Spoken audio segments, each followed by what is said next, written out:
Donc là, ce que je voulais faire, c'était la suite de Jordan Peterson. Parce que la dernière fois, je sais pas si tu te souviens, mais en gros, on avait fait que 6 règles sur 12, des 12 règles de Beyond Order. Et en fait, c'était pas trop mal, donc je me disais que ça pouvait valoir le coup de finir le truc. Et finalement, en fait, ça fait un épisode à part entière, quoi, parce que les trucs sont pas forcément interdépendants. Et en plus, il est un peu dans l'actu parce qu'il s'est fait têche de Twitter. Donc je trouvais ça marrant, tu vois. Tu sais, il y a une actrice, là, acteur du coup, Ellen Page, qui a changé de sexe, Elliot Page. Je sais pas si t'as suivi. Bah, tu sais, c'est la meuf qui joue dans Juno ou dans Inception. Ouais. Et du coup, elle a fait un changement de sexe et du coup, c'est un cum. Et du coup, il l'a appelée Ellen Page. Et du coup, quand tu dead name sur Twitter, tu dégages normalement. Donc, faut pas. Dead name, c'est quand tu utilises l'ancien nom d'une personne qui a fait une transition.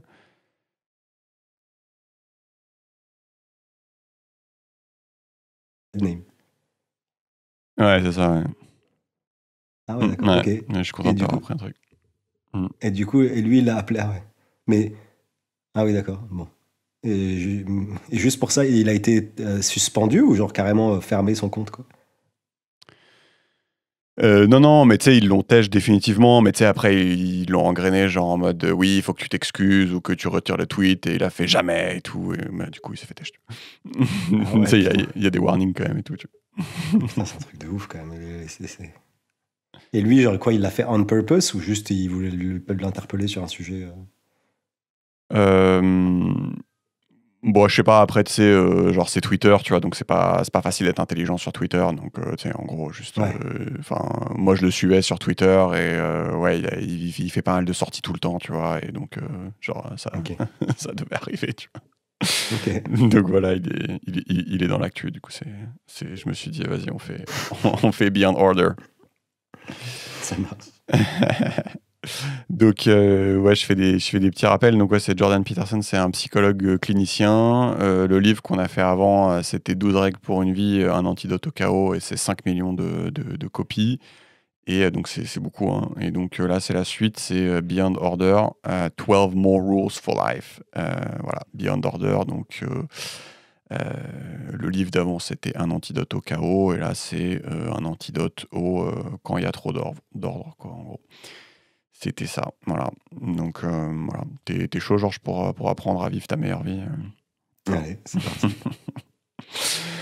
Donc, la règle numéro 7, c'est pas celle qui m'a la plus mis sur le cul, mais pour le coup, c'est un truc que j'ai remarqué avec l'âge. Donc, ça peut être intéressant aussi de voir ce truc. C'est la règle numéro 7, c'est travaille aussi dur que possible à une chose et vois ce qui se passe. Alors, je sais pas ce que ça t'évoque, toi, quand on le dit comme ça. Si, enfin pour le coup, là, je suis assez, enfin ça me parle dans le sens où c'est plus investis-toi dans quelque chose, tu vois. Ouais. Et en fait, quand tu t'investis dans un projet, quel qu'il soit, souvent il en ressort des externalités positives, Mm. soit de l'argent, soit de l'apprentissage, soit des amis. Euh, tu vois, rien, le fait de s'investir, c'est toujours intéressant, quoi. Ouais, bah en fait c'est exactement le point du gars. Ok. Ouais, je peux développer un peu, mais c'est ça. Mais moi c'est un truc, j'avoue, je l'ai appris avec l'âge en fait. C'était pas c'était pas inné quoi. Donc peut-être pour des gens plus jeunes ça peut être intéressant. Je veux dire. Ouais, et puis maintenant, mais moi non plus, c'était pas inné du tout. Ouais. C'est plus, en plus, c'est plus par expérience, enfin, c'est plus empiriquement, en fait. C'est les fois, il se trouve que des fois, par hasard, tu t'es investi dans un truc, soit parce que tu n'avais pas le choix, soit parce que ça t'intéressait, ça te passionnait, et du coup, il se trouve que tu t'es investi. Mm. Et tu t'es rendu compte a posteriori qu'en fait, c'était une bonne expérience, et que c'était un moment dans ta vie où tu étais heureux, et Ouais. que ça t'a apporté des trucs plus tard que tu n'avais pas anticipé. Tu Ouais. vois. Donc, c'est ce que tu dis un peu avec le temps. C'est plus qu'il se trouve de manière fortuite, tu t'es investi et tu t'es rendu compte que c'était cool. Ouais, c'est ça. Et donc là, on va avoir l'explication un peu du psychologue, du coup. Donc, le psychologue, qu'est-ce qu'il raconte là-dessus? Il va te dire, Voilà, ça c'est le point de vue du psychologue. Il te dit on a tous plusieurs sous-personnalités qui nous tirent chacune dans des directions opposées. Donc en gros, dans ta vie, toi, Georges, tu veux voir tes amis, tu veux bien travailler, tu veux t'occuper de toi. Et donc en fait, ça existe chez certaines personnes que en fait, ça te tire tellement dans tous les sens qu'au final, tu fais plus rien. Voilà, je sais pas, tu veux maigrir, mais au final, tu fais que bouffer des chips et rester sur le canapé. Et donc, voilà. Donc, en gros, il y a des profils qu'il a vus dans sa, comment on dit ça, c'est pas sa clinique, son practice, son cabinet. Ouais. Son cabinet. Donc, il y a des gens qu'il a vus dans son cabinet. Voilà, ils sont constamment tirés dans une multitude de directions et au final, juste, tu sais, ils procrastinent, ils font rien. Puis même, ils se détestent un peu, mais ils changent rien.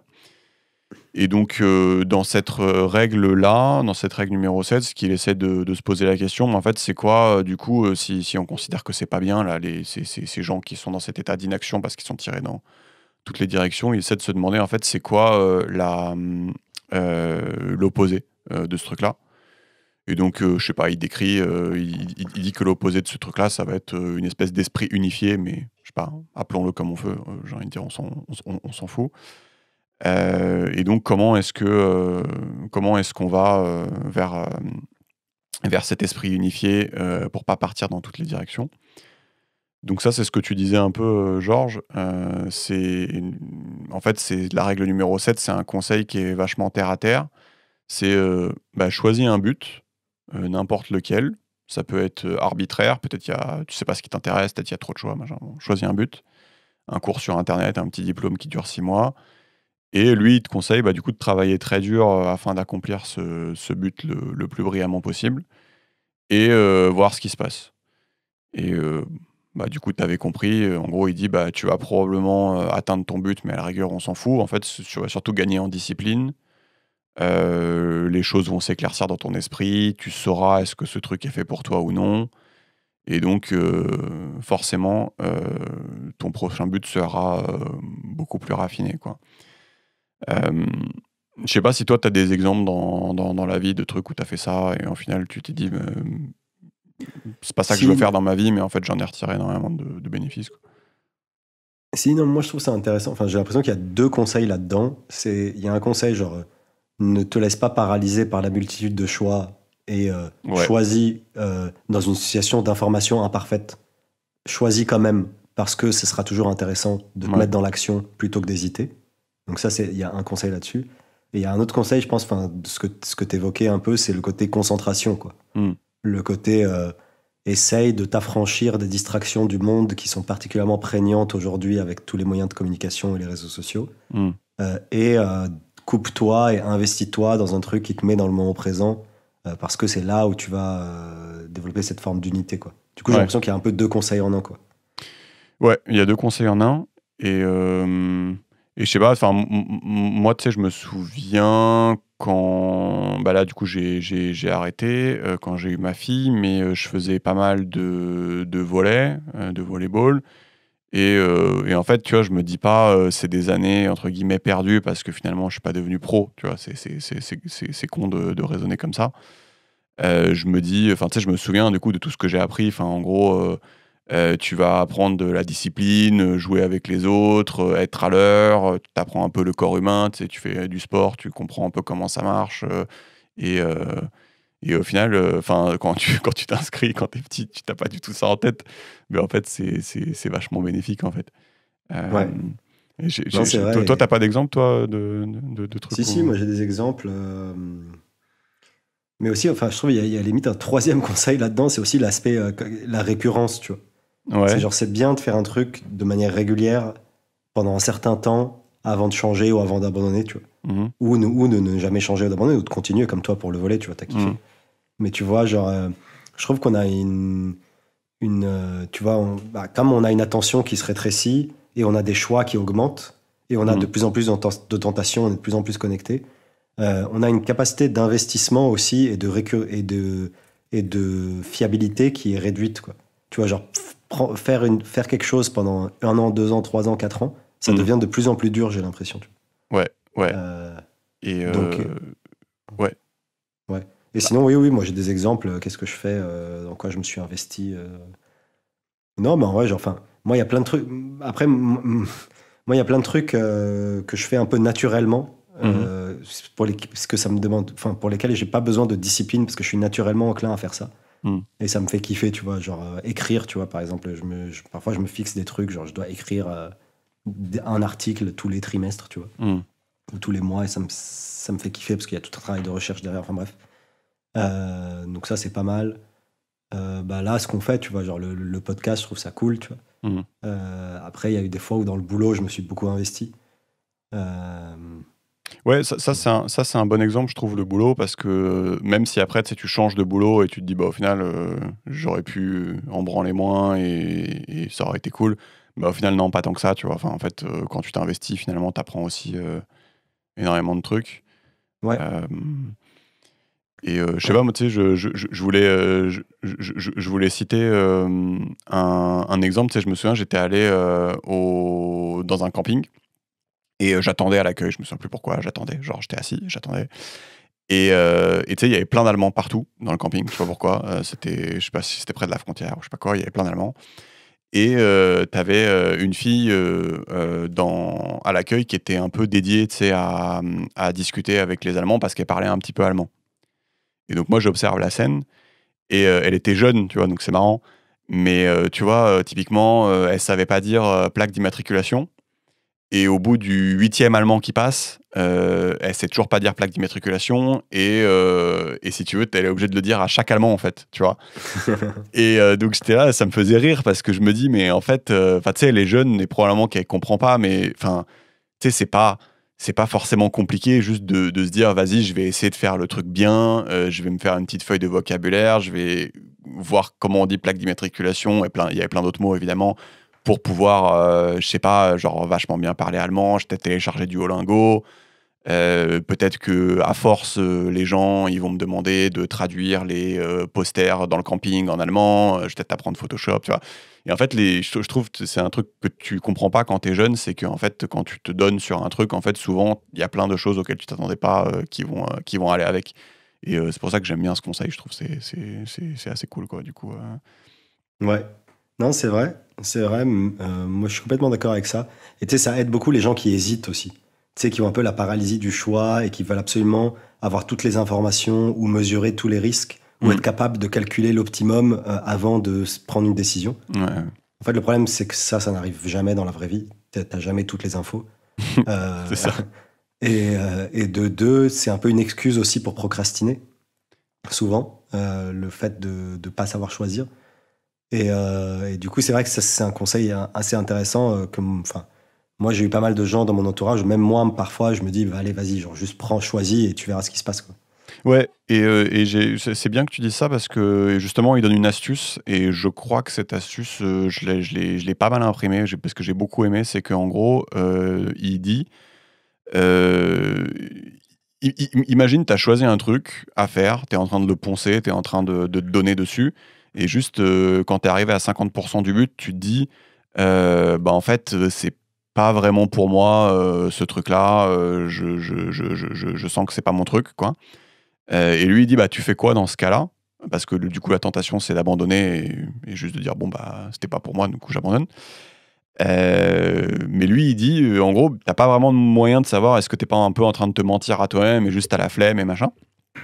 Et en fait, lui, ce qu'il dit, c'est qu'avant de commencer à faire ce truc-là et de te donner à fond, faut que tu fasses un pacte avec toi-même dans le sens où si tu abandonnes le truc que tu es en train de faire à fond, en fait, il faut forcément que ça soit, tu l'abandonnes pour faire un autre truc encore plus dur, tu vois? Donc Ok. ça peut pas être, j'abandonne et juste, du coup, je reviens à l'état où je branle plus rien. Genre, c'est forcément j'abandonne, mais je prends un autre projet tout de suite, tu vois? Et Ouais, ouais, c'est pas mal. c'est pas mal, tu vois? J'aime bien, du coup, tu pas non plus bloqué, mais tu peux pas non plus, jouer au con et juste faire, «Ah, en fait, c'est pas pour moi et vas-y, je prends un mois sabbatique» et puis voilà, quoi. Ouais, et puis je trouve il y a quand même un apport aussi sur ta sanité mentale. Je sais pas si tout le monde a ça, Mmh. mais moi, j'ai le truc de quand j'ai trop de temps. Et puis même, en fait, je fais tout dans ma vie pour avoir du temps, en fait. Parce que, bon, bref, le temps, c'est précieux. Mmh. Donc, je prends plein de petits raccourcis dans ma vie quotidienne parce que je veux avoir du temps pour moi. Mais le paradoxe, c'est que quand j'en ai trop, tu sais, tu penses trop et tu deviens un peu malheureux ou mélancolique, tu vois. Bon, peut-être c'est mon type de personnalité, mais je pense qu'il y a un type de personnalité qui fait que quand tu as beaucoup de temps et que tu penses trop, bah, ça t'oriente vers une forme de mélancolie. Mais parce que tu sais pas trop quoi faire, c'est ça? Bah, c'est pas tant ça, c'est plus le fait de trop réfléchir, en fait. Tu vois, genre, tu te poses des questions un peu métaphysiques, alors que le fait d'être dans l'action, en fait, Je vois ce que tu veux dire. Ouais. tu vois ce que je veux dire. Mm. Le fait d'être dans l'action, tu te poses moins de D'être dans le questions. flow. Pardon? D'être dans le flow, tu sais, ça s'appelle. Voilà, exactement. Ouais, c'est ça. Et donc, tu vois, le fait de se mettre dans le flow, ça permet de préserver ta sanité mentale et en fait d'être plus heureux, je pense, in fine, tu vois. Donc, ça aussi, c'est intéressant. Bah, on en a pas parlé, mais dans le livre Happiness Hypothesis qu'on a fait dans un épisode précédent, on n'en a pas parlé dans le podcast, mais à un moment, il cite le flow comme étant aussi source de bonheur, dans le sens où, en gros, quand t'es pris dans un truc qui t'absorbe, quoi. En gros, je sais pas, t'es en train de faire un truc, t'es absorbé dedans. En gros, c'est aussi un truc qui est vachement prisé par les gens quand tu leur demandes d'évaluer est-ce que c'est source de bonheur ou pas. Ouais, voilà, c'est ça. Donc, en fait, t'as les externalités ultérieures qui sont genre de l'argent, un apprentissage, des connaissances ou des amis. Donc, ça, c'est plus des bénéfices ultérieurs que tu peux obtenir après t'être investi. Et tu as les bénéfices sur le moment même, qui est que tu es dans le flow et t'es potentiellement plus heureux, ou tu gamberges moins et du coup, t'es moins à te rendre compte de l'absurdité de l'existence, quoi. Yes. Bah ouais, donc bon, enfin, voilà, c'est pas ma règle préférée parce que j'ai envie de dire, je pense que j'avais un peu déjà remarqué ce truc-là tout seul. Mais pourquoi pas, ça permet de mettre un peu des mots aussi derrière le truc. Et donc c'est travaille aussi dur que possible à une chose et vois ce qui se passe. Et voilà, celui-là, il est assez terre à terre. Et voilà, évidemment, Georges, tu sais que moi, il n'y a pas assez de dragons et de Jésus à mon goût dans celui-là. Je préfère quand il cale un peu de, de dragons et de Jésus. Donc, on va peut-être passer sur les dragons. Donc, je vais parler de la règle numéro 8. Et ça, je pense que ça va te faire kiffer, Georges, parce que je pense que tu essayes de faire ça aussi. C'est essaye de rendre une pièce dans ta maison aussi belle que possible. Et là, je trouve on est en plein dans le thème du bouquin parce que tu sais, ça s'appelle Beyond Order, donc au-delà de l'ordre. Et je sais pas si tu te souviens, c'est limite un mème chez Jordan Peterson parce que t'avais dans le livre d'avant, t'avais une règle qui était range ta chambre. Ouais. Et c'est un mème, quoi. En gros, quand tu vois sa gueule sur Internet, c'est toujours marqué clean your room, machin. Et là, c'est un peu le truc au-dessus, tu vois. C'est-à-dire que, c'est bien comment dire, de ranger ta chambre et tout, mais en fait, il y a un truc au-delà de l'ordre, et en fait, c'est les choses qui te transcendent un peu, et c'est tout ce qui va être lié à la beauté, quoi. Et parce qu'il dit que, selon lui, la beauté a une valeur plus grande que l'ordre. Et toi, c'est un truc que tu fais, j'ai remarqué, tu sais, tu mets des posters de films, des choses là où tu peux, tu essaies de faire gaffe quand même à ce que ça soit. Ouais. Ouais, en fait, ouais, je pense que c'est bien d'élargir, tu sais, au-delà de faire une pièce dans ta chambre, je pense que c'est plus effectivement, Oui, c'est plus. un exemple, quoi. Mm. J'ai l'impression que le conseil, c'est effectivement genre, sois sensible à la beauté et essaye de construire quelque chose de beau dans ton quotidien, quoi. Ouais, c'est ça. Ouais. Et du coup, genre, par exemple, les gens qui se chauffent sur leur tenue vestimentaire, tu vois, c'est aussi une forme c'est une forme d'expression de soi, mais c'est une forme de je veux mettre du beau dans mon quotidien, quoi. Ouais, pourquoi pas. Lui, il dit, afin d'établir une relation avec la beauté, afin de l'inviter dans ta vie, voilà, essaye de commencer à interagir avec elle, quoi, en gros. Ouais, exactement. Moi, je suis complètement d'accord avec ça. Et je pense que chacun a sa méthode préférée pour interagir avec de la beauté ou pour vouloir s'initier au beau et genre construire quelque chose de beau. Il y en a, c'est par leurs fringues. Bon, sans ça, je pense, c'est plutôt relativement répandu, tu vois. Donc, moi, je m'en fous des fringues, personnellement. C'est plus la déco, tu vois. Il y en a, c'est, tu vois, genre... Mais effectivement, je pense que il y a plein de manières d'introduire du beau dans son quotidien, quoi. Il y en a, par exemple, c'est par la cuisine, quoi. Aussi, c'est aussi du beau, tu vois. Genre, moi, je suis tout nul en cuisine, mais tu sais, il y en a, ils se chauffent, ils font des belles assiettes. Non, mais tu vois, c'est une manière... Ouais, c'est vrai. Et ça... Effectivement, tu vois, J'avais pas tous ces pensé. trucs-là, ça a d'autres externalités positives qui est que genre ça renvoie une bonne image de toi aux autres, blablabla, blablabla. Mais je pense que la plupart des gens, ils le font pas par intérêt, tu vois, ils le font juste parce qu'ils sont sensibles au beau du truc, tu vois. Ouais. Et c'est vrai que je me pose la question parfois parce que, en fait, bon, bah, moi j'ai de la chance, tu sais, parce que mon papa, il est peintre. Et donc, c'est vrai que j'ai accès facilement à plein d'œuvres d'art, en fait, de lui, tu sais, qui sont dans la maison. Et, euh, et je sais pas, en fait, vu que j'ai ça depuis que je suis tout petit, en fait, je me rends pas compte, en fait, forcément, je pense, de la chance que j'ai. Mais si tu veux, bah, peut-être pour d'autres personnes qui se sont jamais posé la question ou qui ont pas trop travaillé cet aspect-là, bah, c'est vrai que tu sais pas trop, enfin, quoi faire. Tu sais, tu te retrouves avec un espèce de poster de New York Ikea affiché chez toi. Ouais. Tu vois, au début, tu es un peu maladroit avec ce que tu fais et tout. Et donc, ouais, bah, je sais pas, c'est un point intéressant qui soulève. Je sais pas ce que les gens ont tendance à penser de ça, quoi. Ouais, c'est un point intéressant. Et bon, effectivement, après, ça rejoint, il y a pas mal de capital culturel là-dedans, tu vois. Est-ce que tu as été initié au beau? Est-ce qu'on t'a appris, Ouais, machin, parce que c'est un etc. truc qui s'apprend, il dit, ouais. Mm. Ouais. Tu vois, Mm. je pense que c'est un truc qui s'apprend, mais aussi, j'aime à croire que c'est aussi un truc naturel en nous, dans le sens où Mm. j'ai l'impression que tout le monde, quel que soit son niveau de richesse, Mm. et le temps dont il dispose dans sa journée, tout le monde aspire un peu au beau dans un domaine quelconque, tu vois. Et après, il y en a qui ont l'éducation ou le temps pour essayer de développer cette fibre-là. Mais je pense que tu parles à n'importe qui, genre, je sais pas, un ouvrier du bâtiment qui se casse le dos toute la journée au boulot, etc. Genre, je pense qu'il a quand même un truc sur lequel il s'investit pour que ce soit beau, tu Ouais, vois. d'accord, ouais. Donc, je pense qu'on a un peu tout ça en nous quelque part. Et après, il y en a qui ont la chance d'avoir soit l'éducation, soit le temps pour un peu développer ce truc-là. Mm. Euh, mais tu vois, genre, je pense que tout le monde est un peu sensible au beau, à différents types de beau, tu vois, genre des belles fringues, une belle peinture, une belle musique, une belle déco, tu vois. Mais ouais, et tu vois, ce qu'il dit justement, c'est pour les gens qui seraient pas convaincus par ce qu'il raconte ou ce qu'on raconte, les gens qui sont un peu plus terre à terre. Il dit, bah, tu sais, regarde juste la valeur monétaire de la beauté, dans le sens où, bah, tu sais, les capitales européennes ou les villes européennes, rien qu'en termes de tourisme, en fait, la quantité d'argent que ça génère, tu vois, bah, pour les gens qui ont envie d'une preuve un peu terre à terre, bah, si tu veux, ça, c'est un peu une preuve terre à terre, quoi. C'est qu'en fait, les gens se chauffent pour faire des milliers de kilomètres et pour dépenser plein d'argent pour aller voir des trucs beaux, en fait, tu vois. Oui, c'est vrai.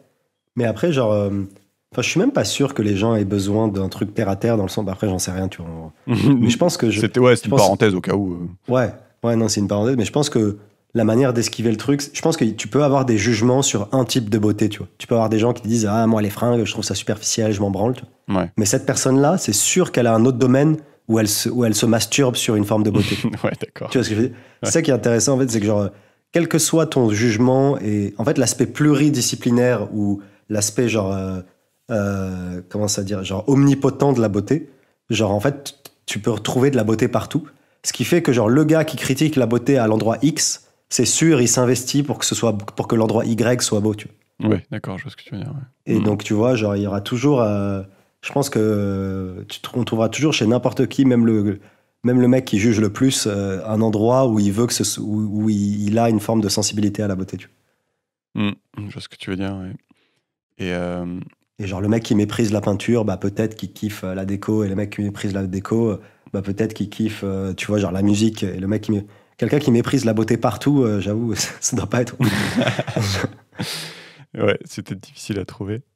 Dans ce chapitre-là, il y avait un truc intéressant que je pense que je vais dire parce que je pense que c'est vraiment pas mal.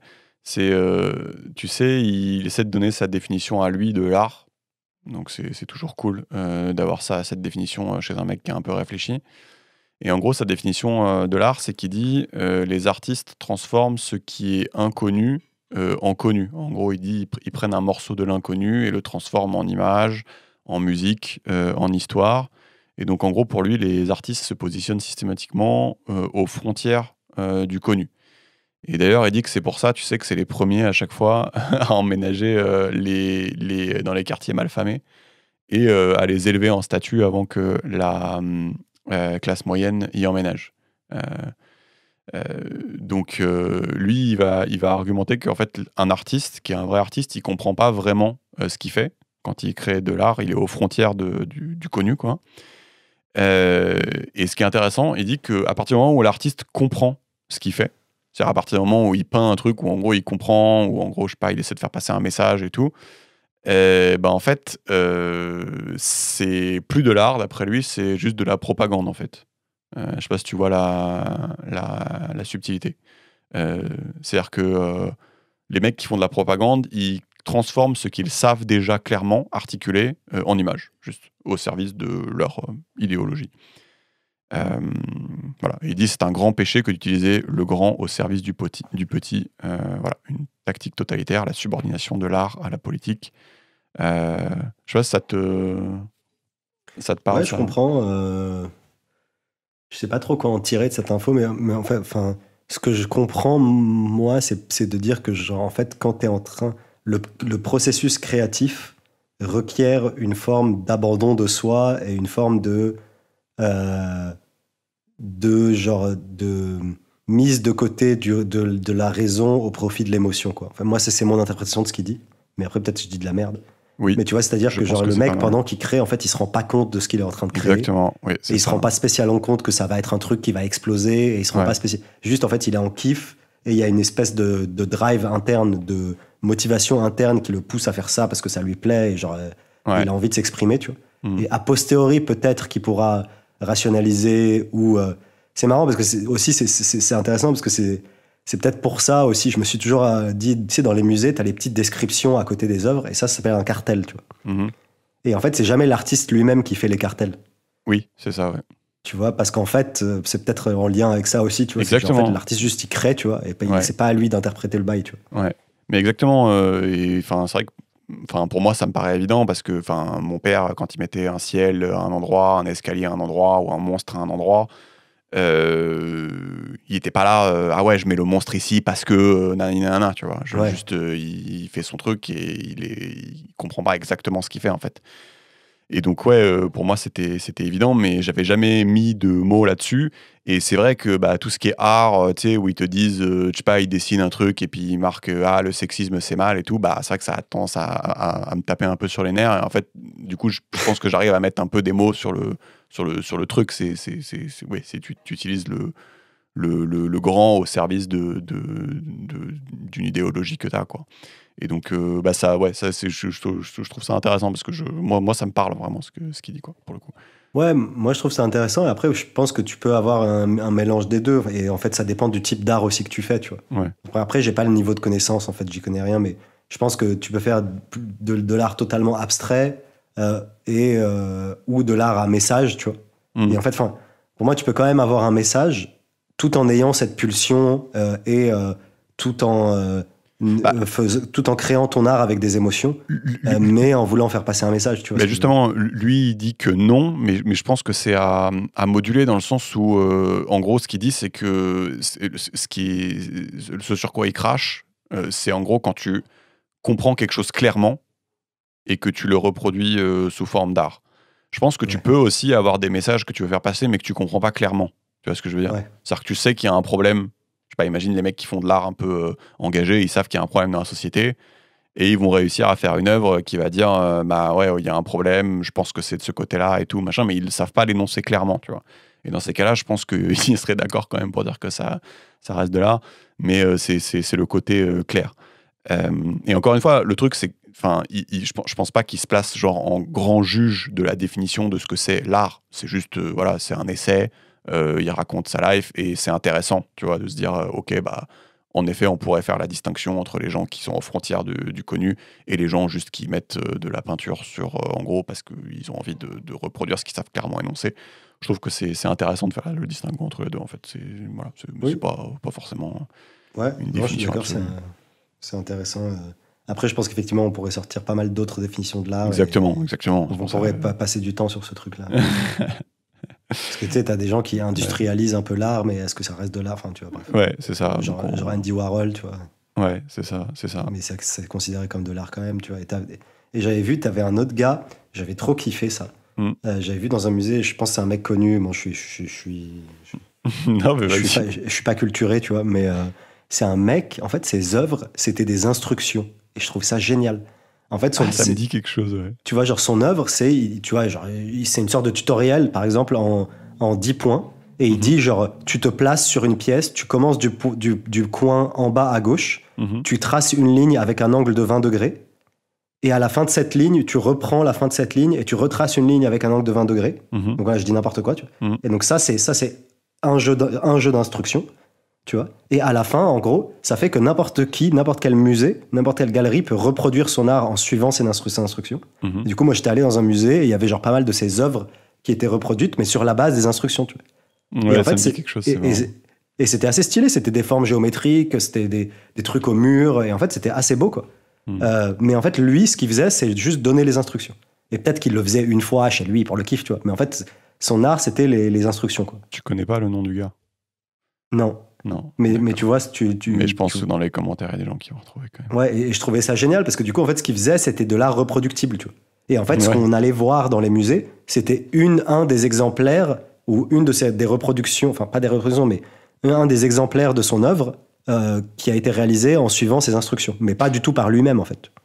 Et c'était assez précis pour que d'un musée à l'autre, ce soit le même, ou justement le délire, c'était que tu pouvais changer d'interprétation Non, c'était super précis. C'était super précis, d'accord. Dac. On en parlait tout à l'heure, parce que tu parlais de peinture de ton appart, Georges, mais c'est... Il y a un truc drôle aussi, c'est qu'il dit que, tu sais, pourquoi les gens ils peignent leur appart en blanc, souvent, parce qu'en fait, s'ils peignent l'appart dans une couleur, en fait, quelque part, tu sais, ça expose leur goût à tout le monde, en fait. Et donc, ils ont peur de devenir vulnérables au jugement des autres. Donc, lui, c'est ce qu'il dit. Mais moi, ça me fait penser à un autre exemple, tu sais, quand t'es en voiture, admettons, à deux, c'est toujours plus confortable d'écouter la radio que de mettre ta playlist, parce que tu sais, t'as peur que l'autre il juge ta musique et tout, tu vois. Ouais. Et c'est marrant ça, tu vois. C'est ce côté-là de les gens, ils ont peur. Je sais pas comment formuler ça. Ils ont peur quand ils invitent le beau dans leur vie de le montrer aux autres. C'est marrant, tu vois. Bah en fait, t'as peur effectivement, genre. En fait, exposer ta sensibilité au beau ou exposer tes discriminations, en fait. Ce que tu trouves beau et ce que tu trouves pas beau, tu vois. Parce qu'en fait, la musique que tu choisis de mettre, c'est une musique que tu trouves belle, tu vois. Ouais. Et du coup, à l'inverse, il y a autre chose que tu trouves pas beau, tu vois. Et même chose, genre la couleur que tu choisis de mettre, c'est celle que tu trouves belle, et du coup, il y en a d'autres. Et en fait, genre, tu t'exposes en fait en faisant ça. Ouais. Et du coup, tu t'exposes au jugement des autres qui peuvent ne pas avoir la même définition du beau. Et aussi tirer des conclusions de ta définition du beau, tu vois. Ouais. Par exemple, genre, je sais pas, un mec qui kiffe les caisses, qui kiffe le tuning, tu vois, qui kiffe foutre des néons dans sa caisse et qui met une casquette à l'envers, donc c'est sa définition du beau, tu vois. Et ben nécessairement, il y a tout un tas de jugements qui s'en suivent, tu vois. Tu vois ce que je veux dire? Non, je vois ce que tu veux dire. Et il y a aussi le côté, quand tu achètes un tableau d'un mec connu, avec un nom connu, quelque part aussi, c'est aussi une technique pour se prévaloir de ce jugement-là, parce que les gens vont faire, ok, bon, c'est pas chum ce qu'il a mis, parce que c'est validé par la communauté. Machin. Ouais, effectivement. Ouais. Et donc ça peut expliquer aussi le prix de certaines œuvres. C'est marrant. Bon, après, je sais pas s'il y a un conseil associé à ça, mais je trouvais que la remarque était intéressante, quoi. Bah ouais, la remarque est intéressante, et je pense qu'on peut on peut sortir un deuxième truc aussi, c'est que genre, ça revient au même, quoi. Tu peux pas plaire à tout le monde, quoi. Et je pense, d'accord. Et je pense que ça dépend des personnalités, tu vois. Il y a des gens qui sont plus sensibles que d'autres au jugement des autres, tu vois. D'ailleurs, c'est une sorte de super pouvoir de pas être sensible au jugement des autres que moi j'ai pas. Et du coup, genre, quand t'es sensible au jugement des autres, ça va te heurter que les gens n'aient pas la même définition que toi du beau, ou que ce que toi tu trouves beau, eux ils trouvent laid, ou que ils jugent ce que tu trouves beau, ou ils en tirent des conclusions, alors que toi, juste, tu vois ce que je veux dire? Ouais. Et donc, en fait, je pense que plus t'es sensible à la vie des autres, ou moins t'es sensible à la vie des autres, plus t'es enclin à exposer ce que tu trouves beau et à genre mettre la musique que tu veux et à t'habiller en rose, tu vois. Parce qu'en fait, tu t'en fous. Et plus t'es sensible au jugement des autres, plus tu vas être neutre ou mainstream dans tes goûts ou dans ton affichage, quoi. Ouais, bah non, mais c'est clair. Par rapport à ce qu'il dit, c'est clair, ouais. Ouais, et c'est pour ça que, genre, tu vois, dans une ville comme Paris, je trouve, où on juge beaucoup, c'est une culture, quoi. Tu sais, en France, on a un peu la culture du jugement, je trouve. Bah, du coup, t'as un peu une définition de l'élégance, tu vois, t'as un peu une norme vestimentaire que un peu tout le monde pratique, qui est, t'es dans une petite fourchette, tu vois, genre, pull bleu, voilà, enfin, t'as une certaine façon de t'habiller qui est un peu homologuée. Et en fait, il n'y a pas beaucoup de gens qui sortent de cette norme, tu vois, de cette norme du beau. Alors, quand tu vas dans d'autres grandes villes, genre Londres et New York, tu vois, enfin, tu te balades dans la rue, tu croises des Pokémon avec des plumes dans le cul, et en fait, tout le monde s'en fout, tu vois, il y a pas de, enfin, c'est leur définition du beau, tu vois.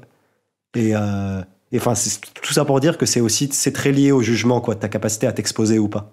Ouais, mais c'est pas mal ce que tu dis, parce qu'en effet, ça me fait penser, bah, tu sais, quand tu mets un costard au taf et tout, c'est aussi un peu dans cette idée de, bah, je m'habille comme tout le monde, donc du coup, me jugez pas, enfin, ça me fait penser à ça aussi, ce que tu dis. Ouais, voilà, et en fait, plus t'es dans une atmosphère, moins t'es dans une atmosphère tolérante, plus t'es dans une atmosphère jugeante, ou une atmosphère où t'es entouré de gens qui considèrent leur opinion comme la plus valide, moins tu vas moins tu vas être enclin à t'exposer, ou plus tu vas prendre de risques à exposer ta définition du beau. Yes. Voilà. Et il y avait un autre truc super dans ce chapitre avant de finir, c'est qu'il parle du fait que, en fait, un bon moyen d'inviter le beau dans sa vie, c'est d'avoir un enfant. Et en fait, c'est assez intéressant ce qu'il dit, parce que je pense que ça va te parler, mais je pense que tu vas te souvenir. Mais enfin, en fait, ce qu'il faut remarquer, c'est que quand tu deviens adulte, quand tu deviens plus âgé, tu commences à avoir une espèce de vision utilitaire du monde. C'est-à-dire que tu sais, tu vois une maison, ok, ça c'est une maison, et tu vas pas regarder les couleurs, les fleurs, les particularités de la maison, où il y a une petite craquelure, où il y a un machin un peu chelou et tout, tu vois. Donc cette espèce t'as vraiment une perception pragmatique. Et je sais pas si tu arrives à te souvenir, mais quand tu étais enfant, en fait, c'était pas du tout comme ça, en fait. C'est-à-dire que tu pouvais passer, tu sais, tu trouves un insecte par terre dans le sable, et tu sais, tu vas le prendre et tu vas le regarder sous toutes ses coutures, tu vas être fasciné, tu vas trouver un truc à la con par terre qui brille, genre un hameçon de canne à pêche ou un truc, tu vois, et juste tu vas passer. Mais t'es d'accord, tu vois ce que je veux dire ou pas? Genre, Oui. quand t'es enfant, le temps que tu passes, en fait, sur pas le côté utilitaire de l'objet, mais juste sur autre chose. C'est fou le contraste avec quand tu deviens adulte, en fait. Ouais, je suis d'accord. Je suis d'accord, et ça, je trouve, enfin, je trouve, tu sais, en vieillissant, enfin, tu sais, on est globalement, il y a, je sais pas, j'ai déjà entendu tu sais, de dire, enfin, tu sais, on fait un peu du jeunisme dans la société, genre, être jeune, c'est stylé, plus t'es jeune, plus c'est bien, etc. On admire un peu la phase d'adolescence, d'enfance ou de jeune adulte, tu vois. Et bref, du coup, t'as des gens qui essaient de lutter contre ça, qui disent, bah non, mais en fait, avec l'âge, il y a d'autres atouts qui viennent, etc. Oui, Enfin, bref, je pense qu'il y a tout un débat que tu peux avoir sur l'âge, tu vois, sur le fait de grandir, de vieillir. Mais c'est vrai que, enfin, il faut aussi reconnaître qu'il y a des trucs que tu perds à jamais quand tu grandis, quoi. Et je trouve que, genre, la naïveté et la capacité d'émerveillement, qui sont deux trucs distincts, tu vois. Mais je trouve que ça enfin, tu peux essayer de travailler, de te défendre pour essayer de les garder au maximum ou pas trop les perdre. Ouais. Mais le fait est que tu perds énormément en naïveté et en capacité d'émerveillement, et c'est quelque chose que tu reprends jamais, tu vois. Une fois que tu l'as perdu, c'est fini, quoi. Ouais, mais justement, le point intéressant ici, parce que du coup, il est d'accord avec toi, mais le point intéressant, ce qu'il soulève, c'est qu'il dit que quand tu as des enfants, ça permet de te reconnecter avec ce truc-là. Donc, en fait, bah, et eux, ils vont être émerveillés d'un truc. Et toi, bah, si t'es pas trop un connard, normalement, tu vas essayer d'être émerveillé avec eux. Alors, tu sais, c'est pas toujours facile. C'est-à-dire qu'effectivement, moi, ma fille, des fois, elle trouve un caillou par terre et puis elle est fascinée par le caillou. Mais toi, tu sais, tu dois aller à la crèche et il y a le taf juste après et tout. Et tu vas pas être là, genre, ah oui, bah, c'est vrai que c'est un beau caillou. Mais des fois, tu prends quand même le temps de le faire, tu vois, quand tu choisis tes moments et tout. Et c'est vrai que c'est cool parce qu'en gros, juste elle te montre des trucs. Elle fait, mais pourquoi il y a un tuyau qui sort du sol? Et t'es là, mais enfin, genre, jamais j'avais vu qu'il y avait un tuyau qui sortait du sol à cet endroit-là. Tu vois, donc c'est marrant, je trouve ça intéressant. Tu vois, c'est cool de se dire Non, mais ça. c'est vrai que c'est vachement intéressant. Mm. Et ça aussi, tu vois, c'est un truc de personnalité. Genre, il y a des gens, même adultes, qui gardent un peu une capacité d'émerveillement plus élevée que d'autres. Bah ouais, je Euh, pense, ouais. et, et à l'inverse, il y a tu vois, genre. Et c'est vrai que moi, je trouve ça stylé. C'est effectivement avoir des enfants pour ça. Euh, et c'est vrai que, enfin, à titre personnel, après, j'ai pas beaucoup réfléchi. Tu vois, je suis pas philosophe et tout, mais genre. Euh, c'est vraiment un truc que je déplore, je trouve, le côté trop cartésien, trop rationnel, trop utilitaire de la vie adulte, tu vois. Mm. Après, c'est juste la vie, c'est comme ça, tu vois. Bah, Mais lui, il genre, dit, bah, c'est sûr que c'est plus efficace. Par contre, est-ce que tu perds pas un truc quand même dans le exactement, genre, en processus, fait, je quoi. trouve que tu Ouais. perds beaucoup en enchantement, quoi. T'es là, genre. Ouais, bah ouais. En fait, je pense qu'il y a un truc mécanique, c'est juste que, du coup, en fait, il y a un truc quand t'es petit, c'est t'as plein de premières fois, en fait. T'as plein de trucs que tu découvres pour la première fois. Ouais. Et du coup, nécessairement, ça t'émerveille, donc ça, c'est OK. Mm. Et après, mécaniquement, une fois que tu l'as déjà vu, bah, ça t'émerveille moins, ça, on est conçu comme ça, c'est la vie. Donc ça, OK. Donc en fait, il y a plein de trucs que tu vois pour la première fois jusqu'à 20 ans, Ouais. 30 ans. Il y a plein de trucs que tu les as pas vus. C'est la première fois que tu vois ça, tu vois. Et Ouais. t'es content de ton tuyau qui sort ou ta fontaine. C'est la première fois que tu vois une fontaine, t'es content. Euh, mais donc il y a ça. Mais il y a aussi un côté, euh, comment dire, genre ouais, juste savoir apprécier les trucs, quoi. Ouais, bah tu vois, ça, j'ai trouvé ça vachement cool. Et du coup, je conclus la règle avec une petite tirade. Quand la règle est cool, je fais toujours ça. Je crois que je le fais à chaque fois, sauf pour la règle 7. La beauté te ramène à ce que tu avais perdu. Elle te rappelle des choses qui seront éternellement immunisées contre tout cynisme. Elle te rappelle qu'il y a des choses de grande importance et de moindre importance. Essaie de rendre une pièce dans ta maison aussi belle que possible, Georges. On peut passer à la règle numéro 9, qui est si des vieux souvenirs te tourmentent, écris-les soigneusement et précisément. Et Mais juste, ouais, désolé, pardon, je vais te faire répéter cette règle, mais juste pour revenir sur la règle d'avant. ouais, Mon dernier point, c'est que c'est un beau conseil et tout, mais enfin, comme pour beaucoup, c'est très lié au temps, en fait. Tu vois, genre quand t'as pas le temps, t'es très utilitaire, quoi. Tu vois ce ouais. que je veux dire? Bah, En fait, d'où genre, l'importance de se dégager un peu de temps, en fait, aussi. ouais, exactement, tu vois. Et après, ça, c'est mon côté marxiste. Genre, tu sais, genre, je reviens toujours à une forme de lutte des classes, quoi. Juste quand t'as pas le temps, quand t'es fatigué, quand t'as pas l'argent, en Mhm. fait, juste, tu peux pas apprécier le beau, quoi. Tu l'apprécies de manière fugace, genre, t'es dans ton RERD, écrasé par les gens et tout, et genre là, je sais pas, tu croises une belle Ouais, chevelure, t'es là, ah, c'est beau, tu vois. Mais genre, ouais. genre c'est vraiment très fugace, et t'es là, t'es niqué, après t'arrives, t'es fatigué, et tu dois nourrir tes enfants, enfin bref. Tout ça pour dire qu'il faut une certaine énergie, une certaine tranquillité d'esprit et du temps pour pouvoir apprécier le beau. Et c'est des trucs que les enfants ont et que les adultes ont moins, et en particulier les adultes pauvres, tu vois. Et du coup, genre, au-delà Ouais, je crois qu'on d'essayer on en avait parlé dans Utopie réaliste, non? Qu'il y avait une sorte de quand tu avais moins d'argent, t'as une sorte de bande mentale, je sais plus comment il avait appelé ça, il avait dit que vu que tu passes ton temps, tout le temps ton temps à te préoccuper de tout, Ouais, tu as une espèce de bande mentale oui, donc déjà, qui tu te as une jauge submerge. Ouais. d'énergie Ouais.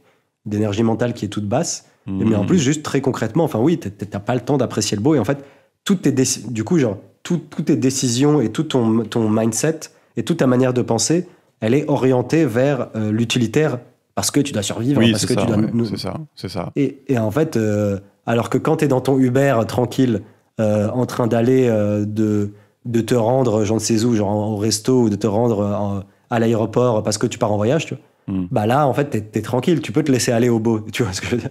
Ouais, je vois ce que tu veux dire.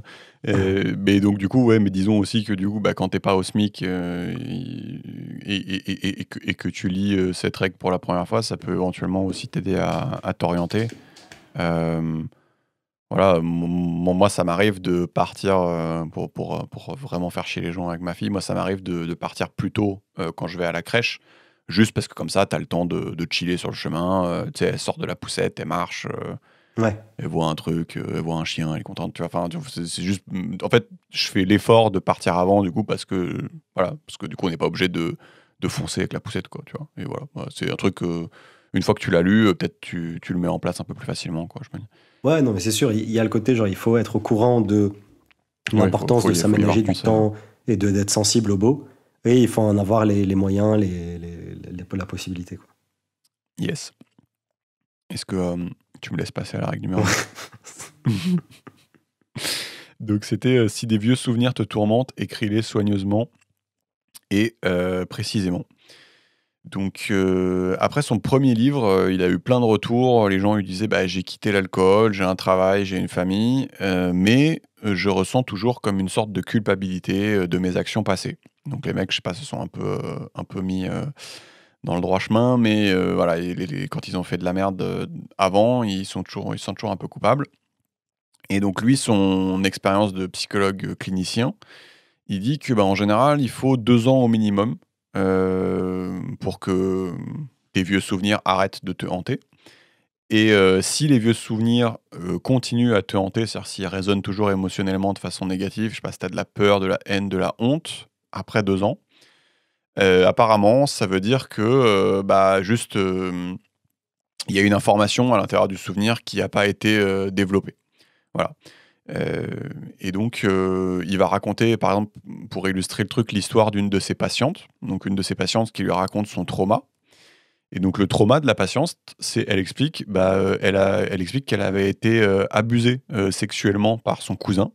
Et donc, elle le décrivait comme bien plus grand, bien plus costaud qu'elle. Donc, vraiment une expérience traumatisante. Et pendant la séance, il discute avec elle. Et il finit par comprendre qu'en fait, elle s'est faite abuser lorsqu'elle avait 4 ans. Donc là, tu es là, ah ouais, donc expérience traumatisante quand même, machin. Et quand il continue à creuser, en fait, il se rend compte que son cousin, il avait 6 ans au moment des faits, tu vois. Et donc là, t'es un peu, tu te dis, ok, ok, c'est pas du tout ce que j'avais en tête, quoi. Ouais. Et sans essayer de minimiser ce qui était arrivé à la fille, là, bah, il essaya quand même, pendant la séance, de lui rappeler qu'un enfant de 6 ans, c'est grandement immature, qui peut certainement pas être tenu pour responsable des actes au même niveau qu'un adulte. Les enfants sont curieux, ils jouent souvent au docteur, et ce genre de choses peut arriver si les parents font pas correctement leur devoir de supervision. Et en fait, ça paraît con, mais pendant toutes ces années, donc la fille, elle avait 27 ans, elle avait pas du tout fait évoluer sa perspective par rapport à ce qu'elle avait ressenti à ce moment-là. Je sais pas si tu vois ce que je veux dire. En fait, le trauma de quand elle avait 4 ans, en fait, il est resté figé dans le temps et ça n'avait pas évolué en fait depuis tout ce temps, quoi. Et apparemment, en une seule session, du coup, elle a réussi à mettre à jour ses souvenirs. Donc, je sais pas, c'est une mise à jour des souvenirs. Et donc son cousin, c'était plus une sorte de force maléfique. Elle, c'était plus une victime honteuse. C'était tous les deux des enfants victimes d'une mauvaise supervision parentale. Et elle, vu qu'elle était mère aussi, du coup, elle pouvait s'identifier aux parents de l'époque et qui n'avaient pas fait attention et se dire, peut-être que moi aussi, ça aurait pu m'arriver. En fait, enfin, je vois bien que des fois, je ne suis pas constamment en train de, voilà. Et donc, c'est intéressant, je trouve, avec cet exemple un peu concret, de voir comment un événement traumatique qui signifiait une chose un jour peut être amené à signifier autre chose un autre jour, pourvu juste que tu en parles avec quelqu'un ou juste que tu l'écrives précisément. Ou ouais, c'est ça, que tu en parles en fait, finalement. Tu vois le truc? Ouais, je suis d'accord. Non, c'est vrai que je trouve ça vachement intéressant. Parce qu'en fait, ça t'évite de. En fait, les souvenirs douloureux ou les expériences douloureuses, je pense que c'est des trucs, tu sais, où tu t'enfermes un peu dans une sorte de tunnel ou dans un raisonnement qui est circulaire, tu vois, et que du coup, qui s'auto-alimente, tu vois. Ouais. Et donc, tu vois, bon, je fais de la psychologie de comptoir, tu vois, mais genre, tu vois, genre, elle s'est enfermée dans un truc de je me suis fait agresser, c'est horrible, pourquoi il m'a fait ça, je me sens sale, tu vois, j'en sais rien, j'invente des trucs, Ouais. tu vois, et en fait, tu fais que radoter ça à chaque fois que tu y penses, tu vois. Mm. À chaque fois que tu penses à cette expérience, et du coup, ça te mine un peu de l'intérieur. Ouais. Et quand, du coup, tu mets à jour ta perspective, quand c'est possible, tu vois, parce que là, il se trouve que c'est possible. Et ça se trouve, juste s'il avait 18 ans, bon, ça aurait été hardcore, tu vois. Ouais. Mais genre, quand c'est possible, tu as des nouveaux détails et tout, et que c'est possible de mettre à jour ta perspective, du coup, là, par exemple, elle peut se sortir de cette espèce de tunnel de pensée négative en changeant de perspective, quoi. Là, il se trouve que ça a marché pour elle, ouais. Voilà, donc dans ce cas-là, par exemple, en fait, oui, c'est peut-être un peu moins horrible que ce que je pensais, vu qu'il avait 6 ans. C'est peut-être moins c'est peut-être moins hardcore c'est peut-être moins une raclure que ce que je pensais. Les parents, ils sont peut-être moins des connards que ce que je pensais, parce que peut-être c'est juste de l'inattention. En fait, enfin, tu vois ce que je veux dire. Ouais. Et pour le coup, un truc, moi, qui m'a vraiment marqué dans ce chapitre, c'est qu'il t'explique que, en fait, t'as juste des gens, et ça, je me rendais pas compte, mais ça paraît évident quand tu le dis. T'as des gens, ils ont personne avec qui parler, en fait. Je sais pas si tu vois ce que je veux dire. Et Ça, je vois pas ce que parce que, enfin, après, je sais pas, mais tu vois, on a tous soit de la famille, soit des amis, soit des collègues, tu vois. Enfin, bah, tu dis, après, je pense tu qu'il y a dis des tous, personnes en situation d'isolation. oui, mais justement, en fait, je pense pas, en fait, je pense que oui, peut-être la plupart des gens, en effet. Mais oui, je pense qu'il y a des gens très seuls, quoi. Ouais, Oui, d'accord. c'est ça. Et du coup, moi, c'est un truc qui m'a un peu frappé, c'est que c'est vrai que quand t'es très seul, de pas pouvoir, tu sais, avoir quelqu'un, juste un espèce de miroir avec qui tu discutes et avec qui tu peux faire ce genre d'exercice-là et Ah juste ouais, mais c'est faire horrible. sens du monde et juste, bah là, je pensais à un truc, toi, t'en penses quoi et tout. Et en fait, si t'as personne avec qui discuter, en fait, c'est pas que horrible parce que tu te fais yesh ou je sais pas quoi, mais c'est juste, en fait, je pense que t'arrives même pas à réfléchir, en fait. Je sais pas si tu vois ce que je veux dire. Ah ouais, c'est super dur. Bah, en fait, Ouais, t'as pas cette dialectique, quoi, tu vois, genre ouais, l'altérité. En fait, la différence, ouais. c'est quand même super important, tu vois. Ouais. Et du coup, c'est juste, bah, ça paraît con, tu vois. La fille, elle est juste allée voir un gars et elle a discuté 2 minutes avec lui. Mais en fait, bah, ouais, en fait. Tu vois.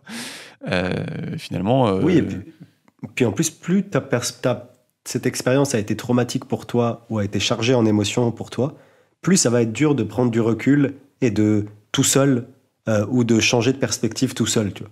ouais, Parce qu'en exactement. fait, dès que tu repenses à ce moment-là ou à cette expérience-là, bah, du coup, tu as tout de suite une poussée d'émotions et en fait, tu vas te remettre dans ton... Tu vois ce que je veux dire? Mm.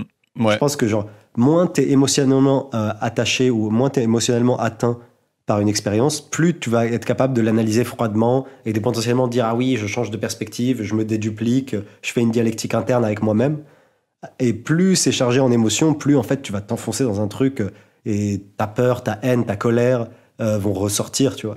oui, et puis probablement du coup, c'est tellement fort qu'elle en parle avec personne. Et il faut vraiment que ça soit dans le cadre d'une séance avec un psychologue pour que ça sorte et tout. Donc, probablement qu'elle en avait pas vraiment parlé en plus, tu vois. Je suis Euh, d'accord.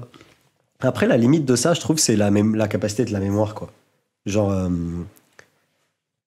bon, après, Ouais, bref, oui, mais genre, tu mais vois, après, tu vois, moi, j'ai une mauvaise c'est mémoire. un métier aussi, tu vois, le mec. Enfin, Oui, c'est ça, je ouais. pense que c'est un métier. Tu vois. Parce que moi, j'ai l'impression, après, j'ai pas fait des thérapies et tout, mais Hmm. j'ai une très mauvaise mémoire, genre, j'oublie plein de trucs. Et du coup, J'avoue, moi aussi, je pense qu'il serait trop vénère, le psychologue, s'il devait faire un ouais, du truc coup, genre, avec il y a moi. plein de trucs qui. Tu sais, il y a plein de souvenirs, quand j'y repense, ça m'attriste, tu vois, j'ai un peu une forme de tristesse intérieure. Ouais. Mais du coup, je saurais pas trop remettre à jour mon souvenir parce qu'en fait, tu vois ce que je Ouais, veux je sais dire? ce que tu veux dire, ouais. Mais peut-être, Et, en vrai, peut-être, faudrait essayer, mais peut-être, genre, je pense que c'est un vrai métier, donc je pense qu'il doit avoir des techniques de ouf, tu vois. des tricks. Des tricks, ouais. Euh, et en fait, juste pour finir là-dessus, c'est vrai qu'il y a des gens, en fait, tu sais, les gens qui n'ont pas développé ces espèces de souvenirs qui les hantent. Enfin, en fait, lui, il dit que c'est vraiment grave parce que ça peut aller vraiment jusqu'à des espèces de crises d'épilepsie, des convulsions assez violentes la nuit. Enfin, il fait plein d'exemples dans le livre, hein, mais il y a vraiment des mecs qui sont pas bien, quoi. Et en gros, tu vois, enfin, tu pourrais te dire, il y a des gens qui pourraient argumenter, bah, en fait, si tu te souviens pas, tant mieux. Tu vois, imagine, je sais pas, t'as réprimé un souvenir. Ouais. Bah en fait non, tu vois, genre concrètement il y a des gens ils sont juste pas bien quoi, tu vois. Du coup ok ils se souviennent pas mais ils savent pas pourquoi ils sont pas bien et tu vois donc Bah oui, oui, et ouais puis après, tu somatises, ça c'est un vrai truc, ouais l'influence du psychisme sur le corps, quoi. C'est... ouais ouais ouais. Et et du coup bah Georges, j'espère que t'es prêt parce que c'est pour ça que dans l'histoire la plus importante de l'Occident, c'est-à-dire la Bible, je pense que ça t'avait manqué. Donc dans le livre de la Genèse, donc c'est le premier livre de la Bible, les premières phrases du livre, ça c'est rigolo, c'est les toutes premières phrases de la Bible, c'est en gros c'est Dieu qui se déplace au milieu de rien, donc du chaos, pour utiliser les termes mythologiques, et il utilise un outil particulier pour ordonner le monde à partir du chaos, et c'est quoi cet outil? Bah, on en a parlé, et du coup en fait c'est juste la parole en fait. Et donc lui il dit le logos, mais ça c'est quand t'as envie de te la péter que tu dis le logos. Et tu sais, enfin, je pense que tu sais, au début de la Bible, Dieu il dit que la lumière soit, la lumière fut. Ensuite, il appela les ténèbres jour, la lumière jour. Ensuite, il fait que appeler les trucs, invoquer les trucs et tout. Et en fait, tu as vraiment cette idée que, bah, en fait, c'est à travers la parole que les choses sortent du chaos et se créent, quoi. Voilà. Et donc lui, il dit, du coup, qu'est-ce qu'il y a à retenir, c'est que ce qui émerge du chaos est bon, et c'est la parole qui fait émerger les choses du chaos. Voilà. T'es heureux qu'on fasse un peu de Bible? Je suis très heureux. C'est très beau. Voilà, c'est très beau. Et donc, voilà, du coup, lui, son conseil, là, c'est plus terre à terre. C'est si quelque chose dans ton passé te tourmente, juste écris-le et décris-le aussi précisément que possible. Ça ira beaucoup mieux. Donc, je sais pas, prends une feuille de papier, ouvre un fichier Word et écris le truc aussi précisément que possible. Et voilà. Du Ouais. coup, Et ça, pour le coup, c'est vachement contre-intuitif parce qu'en fait, t'as pas envie de revivre ce truc-là, ouais, tu vois. et du coup, personne ne le Et, fait. devo- Exactement. et devoir replonger dans le truc et le décrire et t'en rappeler, et l'écrire, machin, c'est un enfer. Mm. Mais du coup, apparemment, effectivement, ça aide, quoi. Ouais. En fait, c'est un peu un mauvais moment à passer, mais ça t'aidera, quoi. Ouais, c'est ça. Et il dit ça a une explication darwiniste, parce qu'il dit si tu. Enfin, le darwinisme voudrait que quand il s'est passé une merde, tu saches qu'il s'est passé une merde, que tu aies bien compris qu'il s'est passé une merde, et que ça soit clair pour toi. Et en gros, tant que t'as pas compris, tant que t'as pas écrit ça précisément, en gros, ton cerveau il va te faire chier.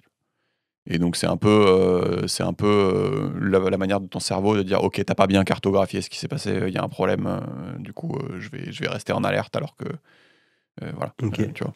Donc ça aussi c'était rigolo. Voilà.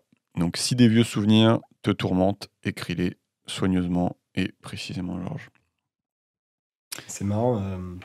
Tu sais, c'est le fait d'extérioriser, en fait, c'est ce que, du coup, en l'occurrence, pas mal d'artistes font, quoi, ou d'écrivains, ou de.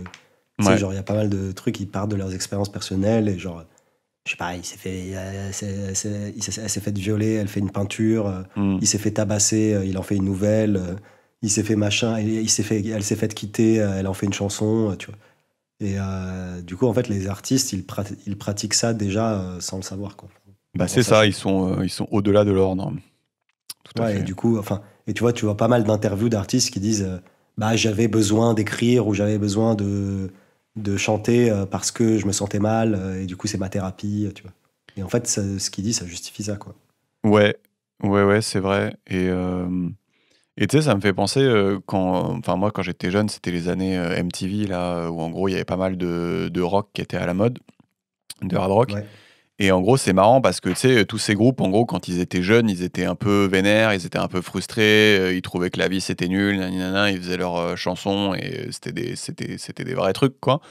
Et après au fur et à mesure, tu sais, à force de grandir et de devenir adulte, en fait, ils sont moins vénères de la vie, ils sont moins, tu sais, ils ont du recul sur les trucs et tout, et du coup, c'est moins bien, quoi, en fait, tu vois.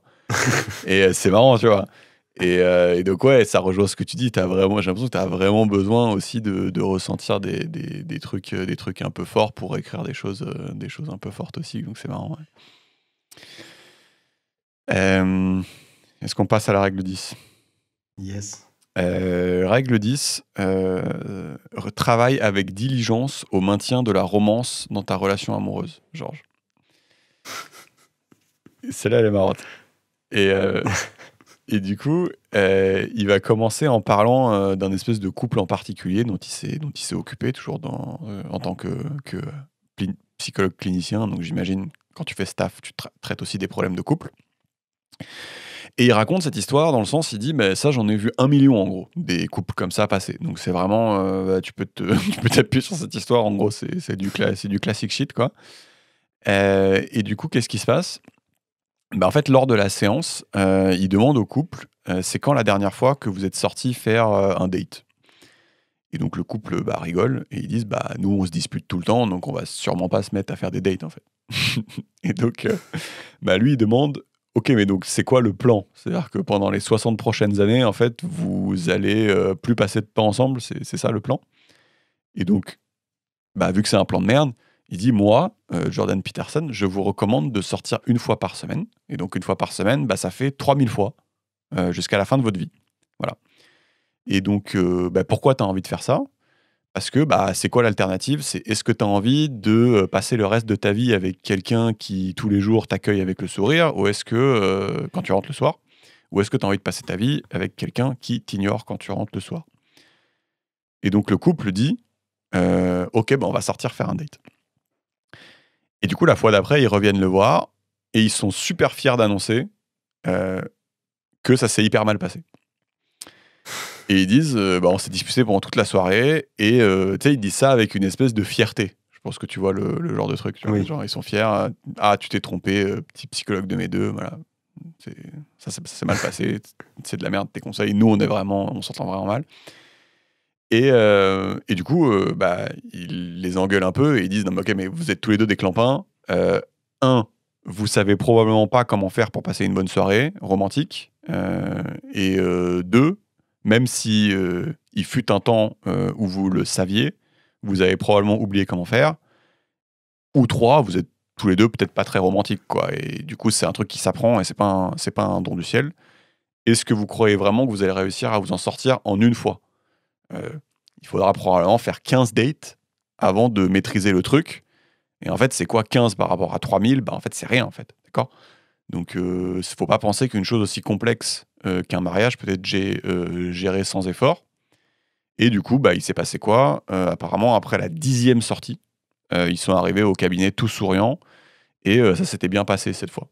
Euh, et tu vois, je trouve ça intéressant parce que je trouve que c'est un truc dont on parle pas forcément assez. Tu sais, que d'entretenir une relation, en fait, c'est pas juste être passif. En fait, ça demande des efforts. Et en fait, c'est pas quelque chose d'évident, en fait. Enfin, c'est quelque chose de... Ouais. Non, moi je suis d'accord avec ce précepte. Après, je suis un peu moins d'accord avec le fait qu'on n'en parle pas assez, mais après, je sais pas, j'ai mon prisme, tu vois. Mais je pense que n'importe qui a été plusieurs fois dans un couple sait que tu rentres dans une routine et qu'il faut entretenir un peu la flamme, tu vois. Et tu penses pas Euh, il y a un truc du genre...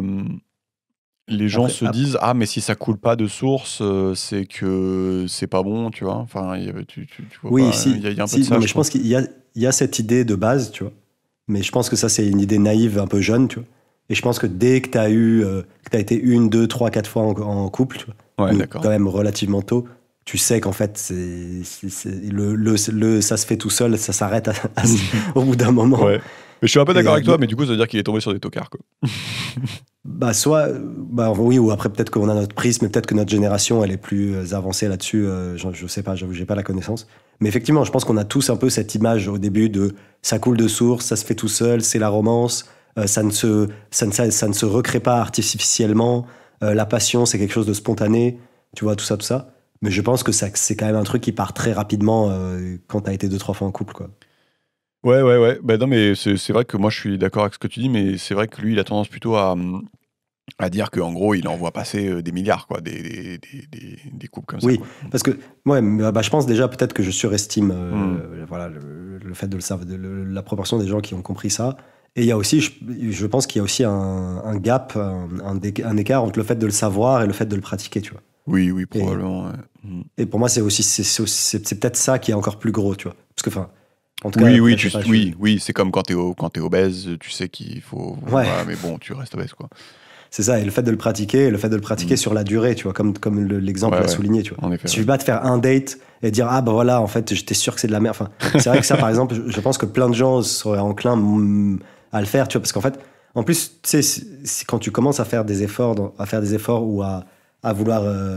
En fait, quand tu es arrivé dans une situation très basse dans ton couple, et je pense, et du coup, tu te mets à vouloir faire des efforts, etc. En fait, tu es un peu blessé, tu vois, et du coup, le fait de faire un effort, enfin, en gros, le fait de faire un date ou de vouloir réintroduire de la romance, ça te réclame un gros effort. Et du coup,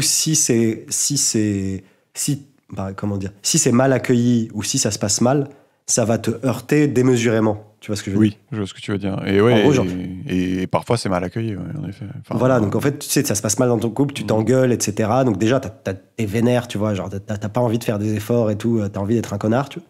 Et tu te dis, allez, je surmonte mon truc, je vais pas être un connard, je vais faire un effort, je vais ramener des fleurs, je vais inviter à dîner, machin, machin.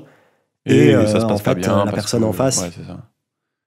elle le prend pas si bien que ça parce qu'elle est toujours vénère pour les mêmes raisons. Mm, Et voilà, elle a pas fait cet effort de réalisation. Voilà. Et mm, elle est pas, voilà, elle est pas synchro avec toi, quoi. mm. Et du coup, ça te heurte encore plus, tu vois. Et du coup, tu peux très facilement revenir à la situation d'avant, voir que ça te recule encore plus, Ouais, quoi. carrément, carrément, ouais. Ouais, carrément. Donc voilà, il faut se dire, c'est un peu un truc dans la durée, il faut essayer de persévérer. Bah ouais, et, en fait, ce qu'il dit, c'est que ouais, il y a pas mal de gens qui vont avoir ce réflexe en disant bah si ça colle pas, c'est que c'est probablement pas la bonne personne. Et, Et en fait, non, lui, il va dire, en fait, faut que tu prennes des responsabilités et que si tu arrives à prendre des responsabilités, en gros, tu vas vivre effectivement une vie remplie de sens. Et l'alternative à ça, c'est quoi? C'est tu peux abandonner et dire dès que ça se passe mal, je change. Et donc, en gros, tu passes un peu ta vie sur Tinder et bon, lui, il dit, tu vas être malheureux. Mais oui, je pense que c'est pas forcément le truc optimal, quoi. Et donc, c'est du taf, en fait, du coup, ce qu'il dit de vivre avec la même personne pendant longtemps, en fait. Mais ça vaut le coup, quoi, c'est ce qu'il dit. Je suis d'accord et moi, je trouve ça intéressant, les histoires de thérapie de couple, etc. Peut-être qu'un jour, on pourra faire un livre sur genre qui est écrit par une thérapeute ou un thérapeute de couple. J'avoue, ça nous explique un peu marrant, les dynamiques. Pardon. Ouais, ça serait marrant, ça. En fait, les dynamiques de couple, je trouve ça hyper intéressant. Déjà parce que je me galère. et de deux, juste, genre, je trouve ça intéressant. Je sais pas pourquoi, genre, je trouve ça vraiment fascinant. Je pense que tu peux apprendre beaucoup de choses. Parce que c'est quand même quelque chose d'intime, c'est quand même quelque chose dans lequel, en général, dans un couple, les deux parties sont bienveillantes, tu vois.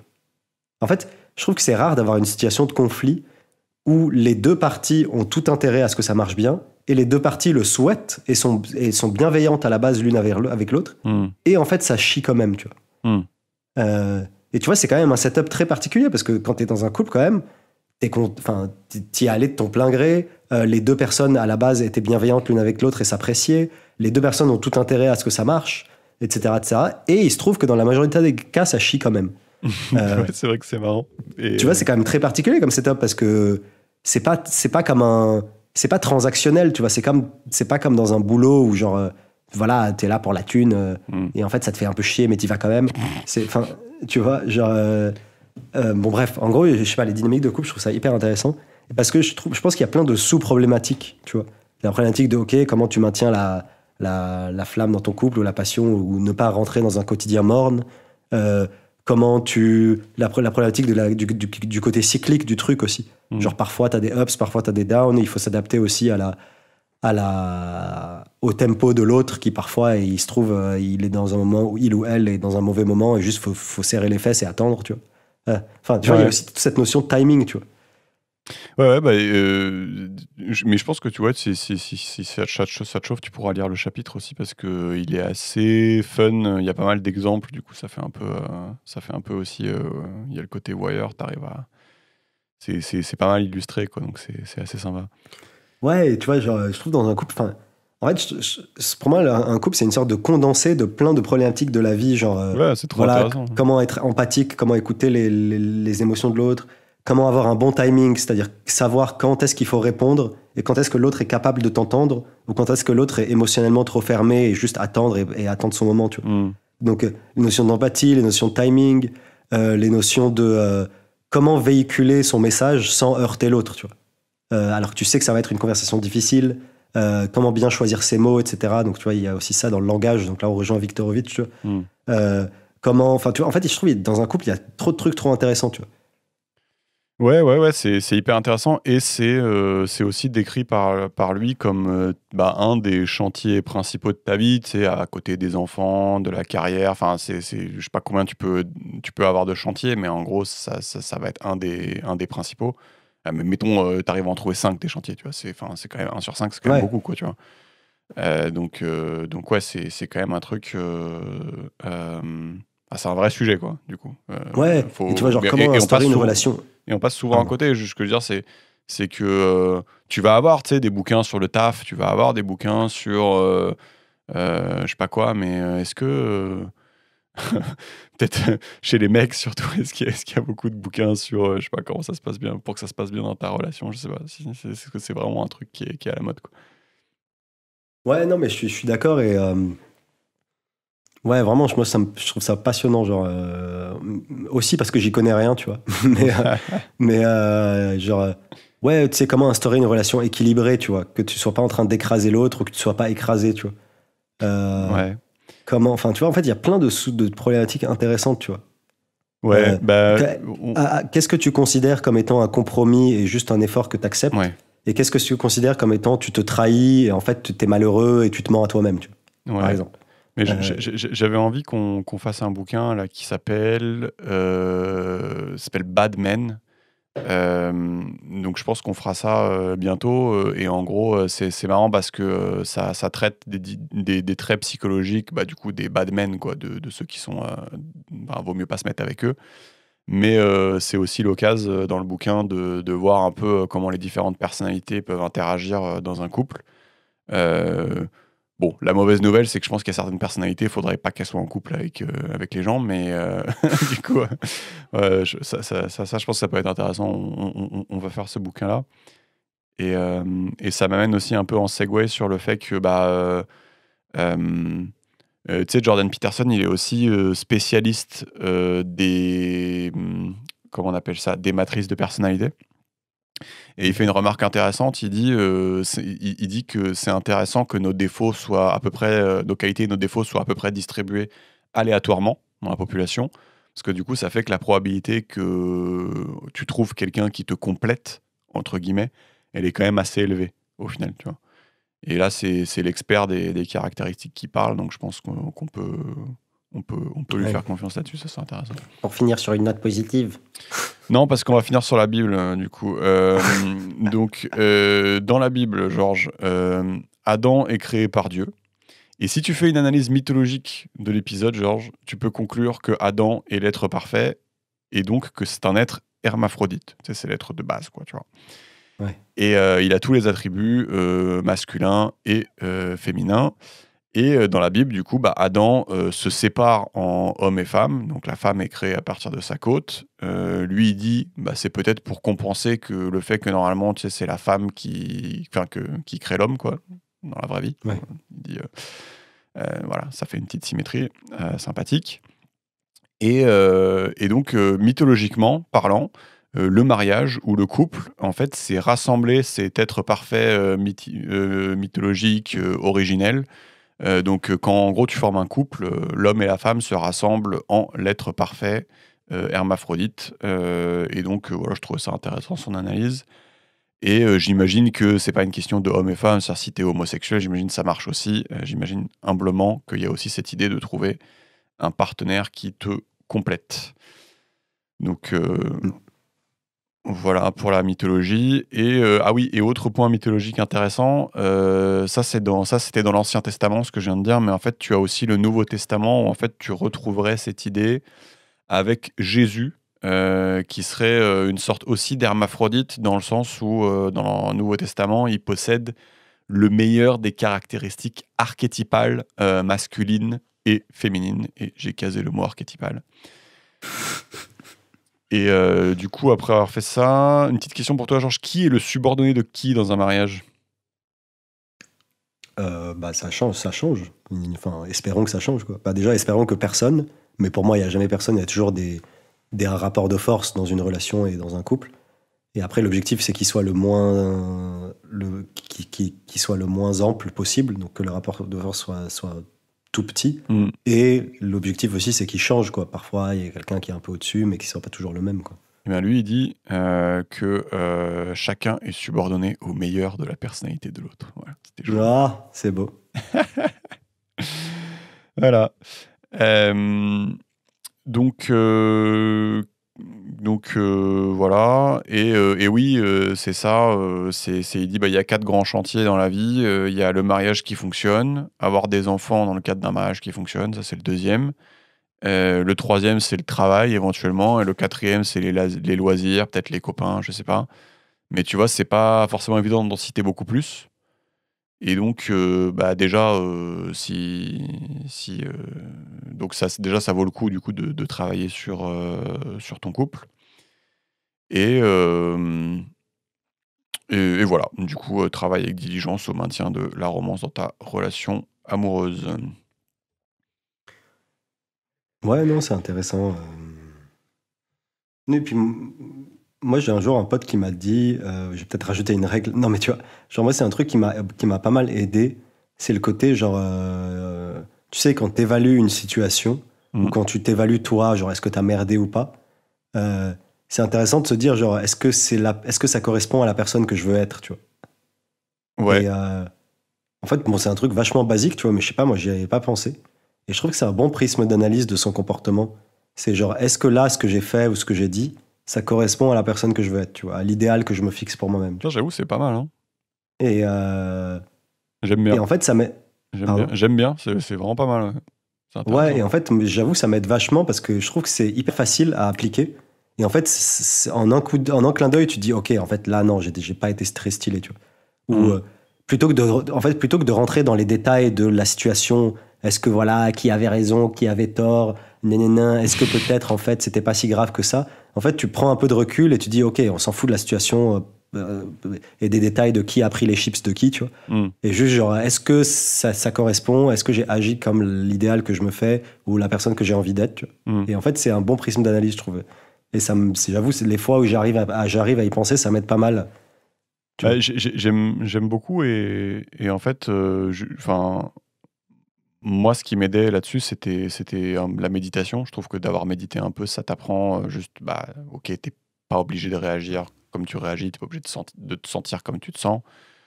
Et j'aime bien la phrase que tu dis parce que peut-être que je pense que ça, il y a moyen que ça m'aide, il y a peut-être moyen que ça m'aide encore plus que la méditation du coup. Parce que c'est pas mal, c'est un bon trick quoi, je trouve. Ouais, Tu c'est vois. un bon trick d'évaluation a posteriori, quoi. Ouais. Bon, après, le problème, c'est qu'il y a plein de fois où je me dis, bah, en fait, c'est trop a j'ai pas posteriori. agi comme la personne que je Ouais, c'est Mais le ça. problème, c'est qu'une fois que c'est fait, tu vois. Ouais. Mais au moins, a posteriori, t'en tires les Non, bonnes ouais, c'est conclusions. cool. Tu te Ouais, dis, je trouve ça vachement ok. cool. Ouais. Quoi? Je trouve ça vachement cool. Du coup, je répète ce que tu as dit. C'était ouais, une fois que tu as agi, est-ce que ça correspond à la personne que tu veux être quoi, c'est ça. Ouais, c'est ça. Ouais, Tu te c'est dis, cool. Ouais. tu sais, parce que souvent, tu te dis, là, est-ce que j'ai merdé ou pas? Ou là, est-ce que j'aurais pas dû dire autre chose? Ou là, Ouais. est-ce que j'aurais pas dû fermer ma gueule? Ou là, est-ce que j'aurais dû agir différemment? Hmm. Et en fait, parfois, tu sais, t'as la réponse, et parfois, tu t'enfermes un peu dans les détails de la situation. Oui, Et en fait, mais non, oui, en fait, tu vois. j'avais raison parce que c'était mon Twix et machin. Oui, mais Ouais, en fait, et ouais. puis la fois d'avant, elle m'avait pris mon Oui. Twix, et du coup, cette fois, j'avais le droit de lui prendre son Mars, tu vois. Et, genre, et alors, en fait, si tu reprends du recul et tu te dis, est-ce que le fait de prendre son Mars, ça correspond à la personne que je veux être? Bah non, tu vois. Ouais, Donc même si ouais. elle t'a pris ton Twix avant, tu vois ce que je veux dire? Ouais, c'est ça. C'est ça. Et ouais, c'est pas mal de le caser aussi. Parce que je pense que ça correspond un peu à la règle. Enfin, ça peut aider, quoi. Bah, trop bien. Et là, maintenant, on va switcher un peu de calibre parce qu'en fait, qu'est-ce qui s'est passé en fait, sur la règle numéro 11, et je pense un peu sur la 12, en fait, il a fait un truc. Il a essayé de caser, peut-être avec un chausse-pied, je ne me rends pas compte, mais il a essayé de caser en fait sa théorie principale, qui est en gros son premier livre là, qui s'appelle Les cartes du sens. Et en gros, c'est une théorie, je pense, dont il est assez fier. Et je pense que c'est quelque chose qui peut valoir le détour quand même d'être mentionné. Donc je pense que ça peut être cool qu'on le mentionne et qu'on l'explique un peu parce que je pense que c'est quand même assez important. Et donc la règle numéro 11, ça s'appelle « Ne te laisse pas devenir manipulateur, arrogant ou avoir de la rancœur ». Mais quand même, je pense que c'est un peu une excuse pour caser sa théorie de son livre un peu obscur qu'il avait fait avant 12 Rules for Life, pour le caser un peu dans un livre un peu plus mainstream et voir un peu comment ça survit au contact de l'air libre, son truc obscur. Et je pense que c'est intéressant. C'est what the fuck, mais c'est intéressant, donc on peut essayer de comprendre. Donc tu vas me dire si t'as mindé ou si tu trouves ça intéressant. Donc ça, c'est sa théorie qu'il a mis 15 ans à écrire. Hein. Donc il va falloir se préparer. Donc, peut-être pour introduire le truc, je peux dire donc pourquoi est-ce que nous, les humains, on aime tant quand on nous raconte des histoires. Donc sa réponse à lui, c'est parce qu'en fait, en tant qu'être humain, il n'y a pas de meilleure façon de communiquer qu'avec les histoires. Donc c'est une déclaration un peu audacieuse, mais on peut expliquer. En fait, il dit que pourquoi la meilleure façon de communiquer entre nous, c'est avec des histoires? Mais en fait, parce que notre vie, c'est une histoire, en fait. Tu vois? Donc en gros, il dit que si tu communiques avec des histoires, tu peux pas aller plus loin. C'est une sorte de limite. Et en fait, qu'est-ce qu'il veut dire par là, si je peux l'illustrer? Imagine, t'es petit, tu lis Harry Potter, c'est une histoire, et tu te dis, et ça te fait passer quoi comme message? Ça te fait passer que ça serait bien de se comporter comme Harry Potter, tu vois ce que je veux dire? Ok. Mais à aucun moment, c'est explicité avec des règles, fais ci, fais ça, tu vois. Ouais. C'est juste fais ce qu'il fait, et en fait, lui, ce qu'il argumente, c'est que ça fait passer un message beaucoup plus complet que si quelqu'un s'était mis à écrire une liste de règles, je sais pas quoi, tu vois. Est-ce que Oui. déjà tu vois un peu ce qu'il veut dire? Oui, je vois. Enfin, moi, ce que je comprends, c'est il faut faire appel aux émotions, quoi. Et après, peut-être que je traduis mal sa théorie, mais tu vois, en tout cas, dans un livre ou dans une histoire, dans Harry Potter, dans un film, c'est que c'est pas quelque chose de parfaitement rationnel ou de parfaitement descriptif. C'est juste, ça suscite des émotions en toi, ce qui fait que tu te rappelles plus de l'histoire, ce qui fait que tu l'intériorises plus, et du coup, potentiellement. Je pense que ce que tu dis, c'est vrai, mais je pense que c'est pas forcément son point. Son Ok. point, c'est que euh, euh, si le gosse il veut retenir des choses de Harry Potter et de comment se comporter, lui, ce qu'il argumente, c'est que c'est beaucoup plus riche comme message, finalement. Que ça contient tout, en fait. Ça contient toute l'information.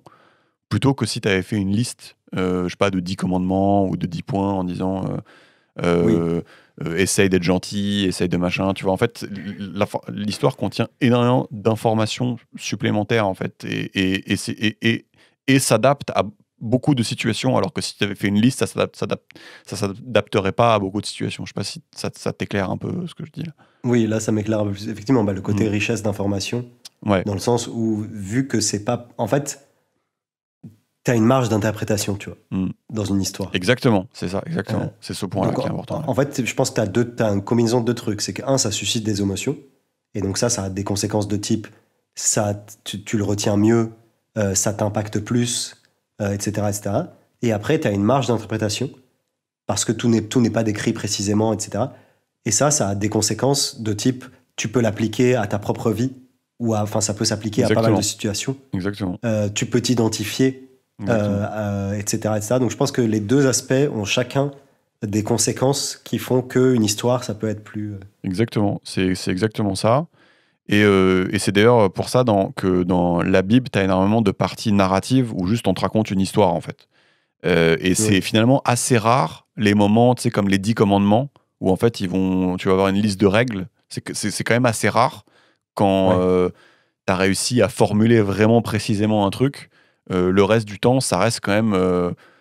En fait, c'est pas facile à formuler, donc on reste sous forme d'histoire, quoi. Tu vois, et du coup, déjà, c'est intéressant de comprendre ça. Euh, donc pour les chrétiens, évidemment, l'histoire, enfin, le délire, c'est juste de se comporter comme Jésus. Et pour les petits, c'est de se comporter comme Harry Potter et ainsi de suite, quoi, tu vois. Euh, mais ouais, déjà, donc ça c'est intéressant. Donc ça, ok, ça, si déjà t'as compris, je pense que c'est déjà pas mal. Et en gros, lui, sa théorie, c'est qu'en faisant ses recherches, il pense avoir trouvé les 6 protagonistes de notre histoire à nous, les humains. Donc là, je suis en train de te mindfuck. Donc, qui sont les 6 protagonistes de l'histoire des humains? Donc, en gros, je sais pas, ce qu'il faut comprendre, c'est que c'est des protagonistes qui sont profondément ancrés dans le cerveau des humains. C'est-à-dire qu'en gros, lui, ce qu'il dit, c'est qu'on va raisonner tout le temps avec ces 6 protagonistes-là. Et ce qu'on va comprendre, c'est qu'en fait, les humains sont obsédés par ces 6 personnages. Et en fait, on est tellement obsédé par ces 6 personnages que, juste si tu fais un tout petit peu gaffe, tu vas te rendre compte qu'en fait, dans toutes les mythologies, toutes les religions, toutes les histoires qui t'ont un peu marqué, comme les Disney, les Harry Potter, le Seigneur des Anneaux, ou les trucs un peu de qualité qui te marquent, tu retrouves ces 6 personnages, quoi. Et c'est vrai que une fois que tu comprends le truc, c'est assez bluffant, quoi, de voir que c'est partout, quoi. Et donc, lui, en fait, sa théorie, c'est que ces 6 personnages structurent notre cerveau, et donc, et comment tout s'articule autour de ce qu'on fait. Et du coup, je vais te décrire un peu les 6 personnages, et puis on va voir ce que tu en penses. Euh, donc, le premier personnage de sa théorie, c'est la nature. Et c'est le premier et le deuxième personnage. Donc, la nature, elle peut être soit bienveillante, soit la mère bienveillante, premier personnage, soit la reine maléfique. Donc, c'est le côté, on va dire, destruction de la nature. Donc, la nature peut être soit créatrice, soit destructrice. Donc, typiquement, si j'illustre le truc, bah, tu sais, lui, il vient du Canada. Donc, en gros, si tu te mets à poil dans la nature au Canada, bah, t'es pas bien, tu vois. Donc, c'est le côté destructeur de la nature. Et le côté de la nature qui donne vie, c'est un peu plus évident, quoi. Enfin, la nature qui donne vie, ça, je pense qu'on a compris. Et typiquement, dans les Disney, tu sais, tu vas retrouver, pour le côté destructeur, tu vas retrouver la marâtre, la vilaine sorcière. Pour le côté créateur, tu vas trouver les fées bienveillantes. Dans la mythologie grecque, tu vas avoir typiquement Gaïa, tu sais, c'est la mer, c'est la terre. Parfois, elle est sympa parce que va aider Zeus à se débarrasser des titans. Parfois, elle est un peu moins sympa. Il y a Ouranos qui se fait couper les couilles. Mais c'est vrai que c'est marrant parce que tu sais, je lisais la mythologie grecque et je comprenais pas. Je voyais Gaïa qui de temps en temps, elle aide les dieux. Ouais. Et de temps en temps, genre, elle envoie Typhon, tu vois, qui est genre un espèce de truc hardcore avec des ailes poilues et qui les démonte, tu vois. Et je suis là, mais pourquoi, genre, en fait, c'est quoi le délire? Pourquoi elle est créatrice et en même temps destructrice? Ouais. Ben, je sais pas, c'est un truc qui apparemment qui est profondément ancré, que la nature, c'est les deux, quoi, tu vois. Et, et du coup, est-ce que ça te va déjà un peu, les deux premiers persos Ouais, ça me et parce que là, on pourrait se dire, ouais, c'est intéressant, mais ok, mais peut-être qu'on s'en fout. Et on pourrait se dire ça, tu vois. Et du coup, pour illustrer ça, il raconte l'histoire d'une de ses clientes, qui en gros, c'était la Belle au Bois dormant, sa cliente. Donc il dit, elle était blonde, grande, fine, et ce qu'elle faisait, c'est qu'elle restait endormie toute la journée en consommant énormément de doses de Valium. C'est la drogue là qui te, je passe, ça te met bien. Et donc elle dormait 15 à 16 heures par jour.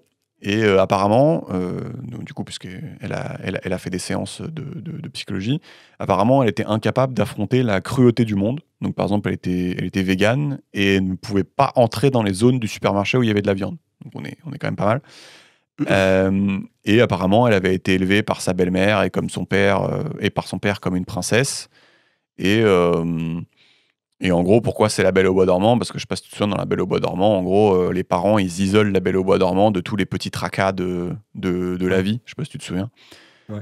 Et dans la Belle au Bois dormant, apparemment, les parents n'ont pas invité la reine maléfique à la fête de baptême de la princesse. Mais il dit, dans la vraie vie, comme dans le conte d'ailleurs, la reine maléfique s'invite toute seule à la fête. Voilà. Et donc, dans le travail clinique avec la meuf, ce qu'il a fait, c'est qu'il a emmené la Belle au Bois dormant dans une boucherie. Donc apparemment, elle pleurait en touchant le comptoir. Et après plusieurs sessions, ça allait mieux. Donc elle pouvait moins dormir et elle pouvait commencer à aller en cours. Donc c'était déjà une amélioration. Ensuite, il l'a emmenée dans une ferme pour qu'elle comprenne que les animaux, c'est pas comme dans les contes de fées. Donc elle a pu développer une vision un peu moins idéaliste. Il l'a ensuite emmené chez un embaumeur. Le mec, il est chaud. Et cette fois-ci, elle a vraiment vu que ça lui faisait vraiment du bien. Elle a pu discuter avec l'embaumeur, pourquoi il fait ça, comme drainer le sang des corps et tout. Et l'embaumeur, il disait, oui, ça apporte du réconfort aux familles, ce que je fais, tout ça, voilà. Et il dit, finalement, la Belle au Bois dormant s'est réveillée, entre guillemets, par la force de l'exploration, par la force du courage également. Exploration et courage qui, dans l'histoire de la Belle au Bois dormant, sont symbolisés par le prince charmant, mais que ici dans l'histoire, elle a trouvé toute seule au fond d'elle-même. Et en fait, qu'est-ce qu'on retient, et on pourra faire la même conclusion pour le reste, c'est que en fait, il ne fait pas bon d'oublier un des deux personnages ici. Tu vois, donc typiquement ici, la fille avait complètement assimilé le côté bienveillant de la nature, mais elle n'avait pas du tout assimilé l'autre côté de la pièce, qui est le côté pas bienveillant de la nature, et ça l'empêchait, dans ce cas-là, je pense que c'est un cas extrême, mais totalement de fonctionner dans le monde. Est-ce que tu vois un peu le truc là? Ouais, je vois. Non, mais enfin, c'est vachement imagé. C'est une belle manière de le dire, mais enfin, en gros, c'est juste. Enfin, ne t'illusionne pas, quoi. Genre, juste vois les choses telles qu'elles sont, quoi. Non? Est-ce En, que en gros, en gros, et la rigueur intellectuelle ou le courage d'observer le monde tel qu'il est et ne t'invente pas des contes de fées, quoi. bah en fait, ouais, c'est un peu ça. Après, c'est appliqué avec l'histoire des personnages, etc. Exactement. Ouais, exactement. Mais ça, c'est peut-être que tu as raison dans le sens où, en fait, peut-être qu'il fait un, comment dire, peut-être qu'il fait un segue un peu fort dans le fait de dire n'oublie pas un des personnages parce que ça va Ouais. te poser préjudice. Mais en tout cas, la partie centrale qui est qu'on a vraiment ça ancré dans la tête et que c'est dans toutes les histoires et dans tous les mythes et que ça nous parle énormément et Oui, qu'on ça, c'est comprend tout de intéressant. suite ce que les gens veulent dire, ça c'est intéressant. Et après, voilà, il y a peut-être des trucs un peu calés au chausse-pied, comme je t'ai dit tout à l'heure, où en gros, bon, bah, Ouais. en effet, si tu es quelqu'un qui comprend pas les deux côtés de la pièce, bah, en effet, tu vas avoir des problèmes. Euh, euh, voilà, moi, typiquement, là, il donne l'exemple de la meuf, mais je pense que tu peux trouver aussi la dichotomie, tu sais, chez les gens qui sont un peu trop écolo, typiquement. Ouais. Tu vas aussi trouver cet oubli que bah aussi la nature, c'est pas ta pote, tu vois. Enfin, il y a aussi le côté, euh, tu vois ce que je veux dire. Oui. Bah après, oui, enfin, c'est pas tant un peu trop écolo, parce qu'il y a des écolos enfin, qui sont très réalistes, quoi. C'est plus une frange un peu idéalisée du truc, quoi. Oui, bah, quand t'oublies le truc, quoi. Ouais. Euh, bon, ça c'était pour bien comprendre le premier et le deuxième personnage. Je vais passer un peu plus vite sur le reste. Du coup, le troisième et le quatrième personnage, on le retrouve aussi dans toutes les histoires, c'est le roi bienveillant, troisième personnage, et de façon opposée encore, le tyran autoritaire. Et en gros, comment t'illustres ça dans la vie de tous les jours? Bah, tu sais, c'est la tirade classique qu'on fait tout le temps là sur le spectre politique. C'est que tu vas avoir à droite du spectre politique une appréciation des structures qui maintiennent notre société en place. D'accord? Donc ça, c'est plutôt le roi bienveillant, tu vois, la structure qui te protège. Mais la droite va avoir tendance à oublier que que ces structures-là peuvent devenir corrompues ou périmées, plus d'actualité. Et donc ça va être, ça va être les limites du truc. Et à gauche, c'est le contraire. On a tendance à oublier que les structures qui maintiennent notre société en place sont importantes et qu'on les remet en cause à notre péril. Et donc, en gros, ce qu'il faut comprendre, c'est qu'il y a encore cette dualité, c'est-à-dire que les règles de notre société sont en même temps bienveillantes, mais en même temps autoritaires, dans le sens où bah, ça te protège, d'une part, mais d'autre part, ça t'empêche aussi de faire des trucs, quoi, tu vois. Donc, il y a cette dualité-là. Et dans les mythes, tu le retrouves avec bah, le dieu, enfin, le père bienveillant, c'est Zeus, c'est Dieu le père, c'est les rois dans les Walt Disney. Et puis au contraire, les tyrans autoritaires, c'est Scar, tu sais, le roi, le méchant dans le roi Lion, et voilà, ce genre de personnage. Voilà. Donc voilà, il est évident que si tu oublies un des deux personnages, ça va très mal finir, comme l'illustrent les nombreux exemples historiques où la droite et la gauche sont allés trop loin. Donc il parle du nazisme et du communisme. Donc là encore, peut-être c'est un peu rentré au chausse-pied. Si tu oublies le roi bienveillant ou le tyran autoritaire, bah, t'as le nazisme ou le communisme. Et ça te va, et on fait le cinquième et le sixième. Yes.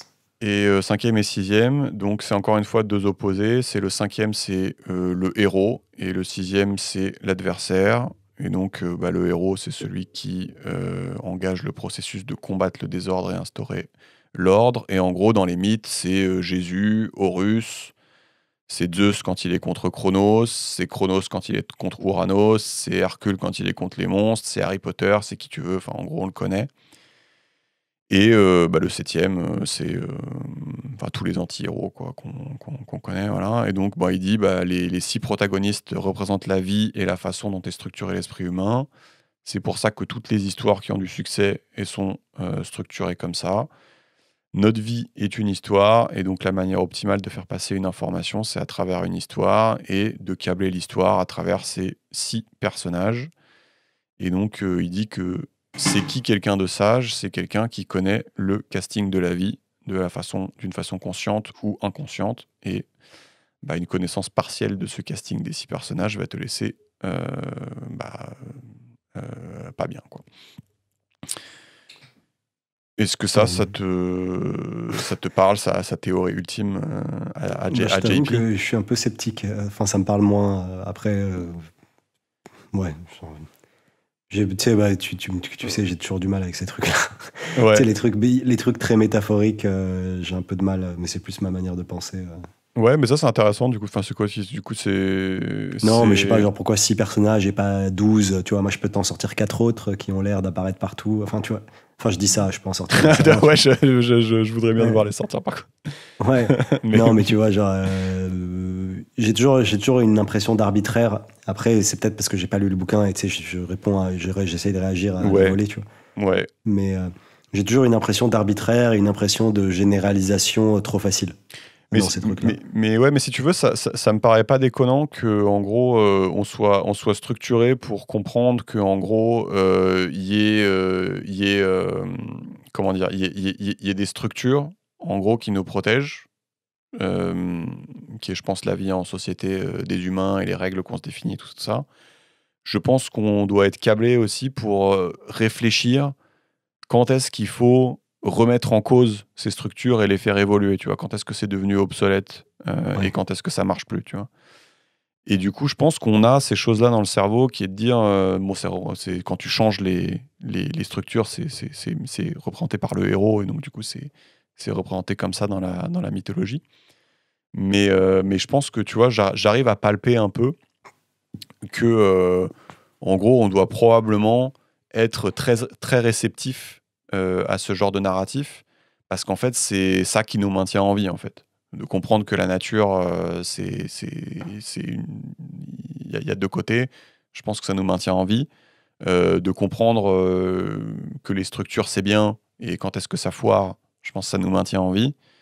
Et de comprendre, en gros, qui sont les gens dans la société qui sont des héros, c'est-à-dire des gens qui vont réussir à réformer les structures de manière efficace, et qui sont les gens, au contraire, qui sont des adversaires et qui vont réformer les structures pour qu'elles deviennent complètement... j'ai pas le mot, mais qui vont aller dans le mauvais sens, quoi, en gros. Et je pense qu'on doit être câblé pour voir ces choses-là. Parce que sinon, je pense que on serait probablement pas là, quoi, tu vois. Ouais, je comprends. Donc en gros, ce que tu dis, on a tous en nous une capacité de remise en question enfin, en gros, c'est de critique ou de remise en question ou de genre dialectique avec la nature d'un côté, les institutions de l'autre et les individus dans un troisième temps, quoi. Donc en gros, il y a ces 3 niveaux, il y a la nature, les individus et les institutions. Mmh. Et on voit tous dans ces trucs-là du bon et du mauvais. Et, Et notre survie dépend de bien savoir discriminer entre l'un et l'autre, ouais. Ok. Ouais. Et ouais, c'est pas mal, je pense, la manière dont tu le résumes. Voilà, t'es dans ta tribu. Si tu t'arrives pas à comprendre que de sortir, c'est dangereux, mais que de sortir, c'est aussi salvateur dans la nature, et de pas savoir quand tu fais ça, t'es dans la merde. Si t'arrives pas à comprendre quand est-ce que la structure qui te protège, elle te protège, et quand est-ce qu'elle arrête de te protéger, ou qu'elle est périmée, t'es dans la merde. Et si t'arrives pas à discriminer qui dans la tribu est la bonne personne pour, en gros, te mettre derrière elle, parce qu'en gros, c'est elle qui va renouveler le truc et te sauver, machin, et qui est au contraire la personne qu'il faut suivre, je pense que t'es aussi dans la merde. Donc je vois un peu la structuration du truc, qui a probablement mené à la structuration des mythes. Et évidemment, au chausse-pied, tu peux toujours rentrer que si t'as pas compris ça, évidemment, oui, t'es dans la merde dans la vie moderne aussi. Je pense que ouais, ça s'entend, mais pour pour moi, le côté révolutionnaire vient vraiment du fait d'avoir mis le doigt sur un truc qui était partout, quoi, en fait, tu vois, dans toute l'histoire, quoi. Je pense qu'effectivement, toi, ça peut plus te parler parce que vu que tu as beaucoup lu d'histoire et de mythologie et écrits religieux, je pense que tu peux voir les patterns qu'il décrit dans tous tes trucs et du coup, t'es mindfuck, quoi. Ouais, je suis assez mindfuck, ouais, je suis assez mindfuck de voir le truc, genre, partout, tu vois, genre, c'est vrai que c'est assez la folie, ouais, pour le coup, ouais, c'est assez impressionnant. Ouais, je te confirme. C'est ça, je pense qu'il faut un certain niveau de culture pour apprécier, tu vois. Ouais. Mais tu sais, même dans des trucs de merde, c'est-à-dire qu'il se branle pas mal sur Pinocchio, tu vois, et donc tu te dis, bon, Pinocchio, c'est un dessin animé et tout, et en fait, genre, quand tu l'écoutes te faire l'analyse du truc complet, t'es là, genre, mais qu'est-ce qui se passe, tu vois. Donc, ah, Jordan, susurre-moi des choses dans l'oreille. C'est ça, ouais, analyse-moi Frozen et Toy Story. Voilà. Donc voilà, bon, ça c'était pour rentrer un peu au chausse-pied le truc dans la règle.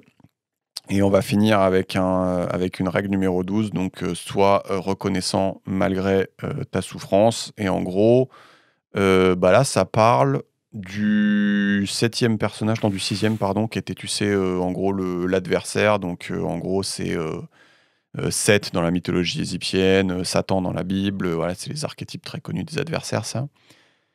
Et en fait, tu sais, c'est souvent reproché à Jordan Peterson d'être, je sais pas comment dire, tu sais, l'intellectuel de service pour les incels. Incel, je sais pas ce que ça veut dire, mais en gros, tu sais, c'est les mecs qui sont un peu paumés, qui savent pas trop plaire aux meufs, qui restent un peu trop sur leur ordi et tout. Tu vois un peu le truc? Oui, je vois, c'est involuntary célibataire. Ah, d'accord, je savais pas que c'était Je me suis pas trop intéressé à la question, mais ils ont l'air bien hardcore. un acronyme, ouais, voilà. Et du coup, ils chient sur les meufs, ils kiffent pas du tout. Ouais, ils sont très vénères de la vie. Et du coup, je pense que c'est un peu un chapitre sur eux, dans le sens où, en gros, c'est des gens qui sont dans le casting de la vie, plutôt sous le personnage de l'adversaire, du coup. Et ouais, et c'est marrant parce qu'en fait, on lui reproche de parler à ces gens-là, tu vois. C'est marrant, c'est intéressant comme reproche, tu vois. Genre, c'est quand même un peu chelou, tu vois. Mais c'est un truc qui lui est reproché, ouais. Je sais pas si t'as Bah après, moi, je t'avoue, c'est un truc très quinri. Du coup, moi, je suis pas trop au courant de la mouvance. Ah ouais. Bah, non, mais tu peux avoir juste, je pense, Oui, mais par conscience contre, qu'il y a des mecs je suis paumés. d'accord sur le fait de parler à des gens, quoi qu'il arrive, c'est jamais mauvais, quoi. Après, ça dépend de ce que tu dis, tu vois. Mais Ouais. quoi qu'il arrive, de ce que je comprends, c'est que c'est quand même des gens qui sont en détresse, tu vois, parce que pour avoir un tel niveau de haine, Ah bah oui. c'est que t'as une forme de détresse interne, tu vois. Et du coup, qui dit détresse, dit t'as quand même besoin de t'en occuper, quoi. Ouais, c'est ça. C'est des pauvres âmes en peine. C'est ça. Et donc, voilà, donc on a dit, bah, c'est les archétypes, c'est Seth, c'est Satan, c'est Méphistophélès dans la pièce de Faust, de Shakespeare, donc ça, c'est un peu plus original que les mythologies. Et donc, Méphistophélès, dans la pièce, apparemment, il dit je suis l'esprit qui travaille à l'encontre. Donc, c'est joliment dit quand on est le diable. Et donc, voilà, il nous explique que cet esprit-là, c'est l'esprit qui nous fait faire les choses qu'on ne devrait pas faire, alors qu'on sait pertinemment qu'on ne devrait pas les faire. Donc, je sais pas, trop fumer, trop boire, rien branler, être méchant, être cynique. C'est cet esprit-là. Et du coup, souvent, quand tu es dans cet état d'esprit-là, donc souvent chez ces mecs un peu paumés, souvent ça s'étend au monde entier. Tu sais, dans le sens où les gars vont se dire, en gros, puisque le monde entier est rempli de souffrance, d'injustice, de corruption, de terreur, pourquoi est-ce que je devrais me mettre au service de ce monde, tu vois, c'est un peu ce genre de questions métaphysiques que ce genre de mec se pose. Donc là encore, c'est son analyse de psychologue. Et l'exemple parfait, là, tu sais, c'est les tueurs du massacre de Columbine. Donc je pense que ça te dit quelque chose. C'est une fusillade en 99 dans le Colorado. Une des 4722 fusillades. Voilà, mais du coup, dans celle-là, apparemment, la philosophie des tueurs incarne très bien cet état d'esprit qu'il essaie de démontrer. Là, c'est qu'en gros, Tu sais, parce que les mecs, ils avaient fait une lettre, ils avaient fait un manifesto où ils expliquaient pourquoi ils faisaient ça. Et du coup, tu peux comprendre, en gros, les mecs disent bah, les choses sont coupables du crime d'exister et elles méritent de souffrir pour ce crime. Et il y avait un mec qui écrivait je suis le juge de tout ce qui existe. Voilà, et donc, bah, euh, tout est terrible, donc l'annihilation est non seulement justifiée, mais demandée éthiquement. Voilà, donc la vie est si terrible que ça serait mieux s'il n'y avait pas de vie. Et donc, où est-ce que ça nous amène Bah, du coup, qu'est-ce qu'il raconte? Il dit qu'il comprend que ça soit une logique séduisante. Je sais pas si toi, ça te. Si tu comprends que. Bah, Enfin, est-ce que tu comprends que ça puisse séduire des gens, cette espèce de nihilisme total, où tu te oui, dis, bah, le monde, c'est de la merde, donc pourquoi est-ce que moi, j'ai autre chose à. Pourquoi est-ce que je devrais faire autre chose que rien, ou alors que de travailler à l'encontre du truc qui est déjà complètement pourri, quoi. oui, enfin, je vois pourquoi tu peux te laisser, pourquoi c'est séduisant et pourquoi c'est confortable. En fait, au-delà de cette théorie particulière, en fait, je trouve que toutes les théories très radicales sont souvent confortables parce qu'elles occultent la subtilité et la nuance et la complexité du monde. Tu Mhm. vois. En fait, n'importe quelle radicalité, tu vois. Et ça, c'est une théorie très radicale qui consiste à dire, enfin le nihilisme, tu vois, qui consiste à dire, en fait, le monde est pourri, tout est nul, et du coup, je peux me permettre d'être pourri et nul ou d'être destructeur, tu vois. Mhm. Donc voilà, disons, c'est ça la théorie. Et en fait, mais ça peut s'appliquer à n'importe quelle théorie très très extrême, poussée à l'extrême. C'est juste que c'est confortable parce que ça enlève toute nuance et toute complexité, tu vois. Et Mhm. du coup, tu as moins de questionnements internes et enfin, tu peux mener ton existence en étant beaucoup moins tourmenté, en fait. Parce que, tu vois ce que je veux dire? Et en fait, ce qui est inconfortable, ce qui est complexe, c'est la nuance, c'est le doute, c'est les interstices, tu vois, c'est le fait que en fait, la vie, c'est compliqué. Et c'est les 6 personnages qui décrivaient précédemment, c'est genre dire que tout, c'est le yin-yang, quoi, qu'il y a du blanc, qu'il y a du noir, que c'est mélangé, que Mhm. tout est interdépendant, que t'as jamais quelqu'un de parfaitement bon et quelqu'un de parfaitement mauvais, etc. Mhm. Et tout ça, ça requiert un effort, en fait, d'assimiler ça et de le prendre en compte dans ton comportement, dans ta manière d'agir, tu vois. Mhm. Et du coup, je comprends que ce soit confortable comme théorie, quoi. Mais surtout, je pense que si t'es un. Mm, pour rester sur les mecs, là, si t'es un mec, tu sais, qui est pas très beau, qui ne sait pas comment te comporter pour être apprécié socialement, qui sait pas comment te comporter pour être apprécié par les filles, et que, en gros, j'imagine que tu dois te prendre quand même des trucs assez compliqués dans la gueule tous les jours, jusqu'à un moment où tu perds complètement pied, quoi. Et, ouais, je pense que ça doit pas être évident d'arriver à une autre conclusion que ce genre de conclusion-là, où tu te dis: «Mais en fait, pourquoi est-ce que moi je ferais, quelque chose, qui va pas, dans le Oui, sens après, bon, c'est opposé un au truc. monde», tu vois? Oui, après, c'est un truc basique de, en fait, enfin, tu te laisses submerger par tes émotions, quoi. Juste, vu que t'étais un bolos, que tu te fais bolosser toute la journée, tu vois ce que je veux dire? Enfin, c'est juste, en gros, tu te laisses submerger par les émotions et t'arrêtes de voir la vie de manière factuelle, qui est que, en fait, le monde, il est pas tout noir. Enfin, tu vois ce que je veux dire? Pour moi, c'est juste un exemple typique de, bah, tu es dans une situation où tu es traumatisé, ou tu es dans une situation où tu es malheureux, Mmh. et du coup, tu te laisses submerger par ton émotion, quelle qu'elle soit, qui est soit le malheur, soit la tristesse, soit la peur, soit la colère. Mmh. Et en fait, du coup, tu ne vois plus la réalité du monde telle qu'elle est, quoi. Mais, pourquoi est-ce que,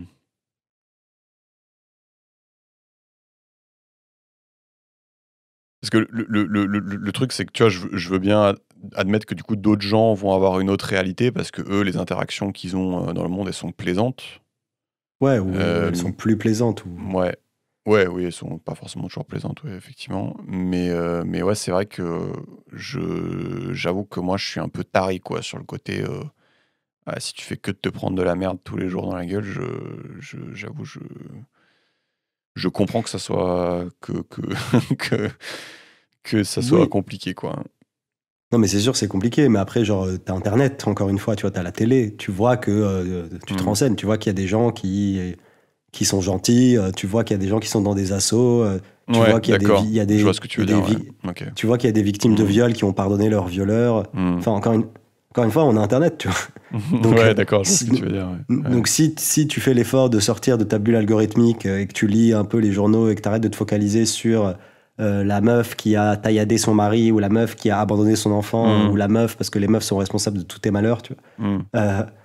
Tu vois ce que je veux dire? Genre, c'est une question. D'accord, ouais, je vois ce que tu veux dire. Ouais. Bah ouais, d'accord, en effet, ouais.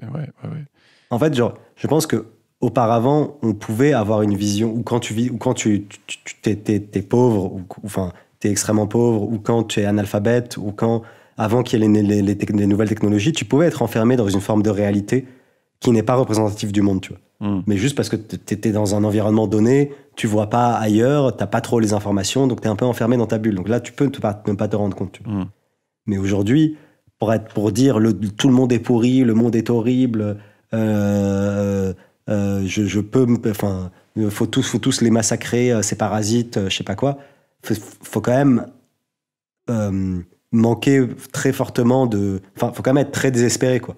Et faut atteindre un niveau de tristesse ou de malheur ou de colère ou quelle que soit l'émotion en question, qui fait que tu te mens énormément à toi-même et que tu refuses de voir tout un tas de choses, tu vois, que tu peux voir par ailleurs, quoi. Tu vois ce que je veux dire? Ouais, je vois ce que tu veux dire. Je pense que c'est Parce pas mal, qu'aujourd'hui, quand même, on a tous dans notre poche un accès au monde et qu'on voit qu'il y a des gens gentils, on voit qu'il y a des actions bonnes qui se font, on voit qu'il y a des institutions qui travaillent pour faire des choses positives, on voit qu'il y a des gens qui pardonnent, tu vois, enfin, ça existe, quoi. Donc, pour atteindre une telle radicalité ou un tel manque de nuances, je pense qu'il faut être très fortement submergé par sa tristesse, quoi.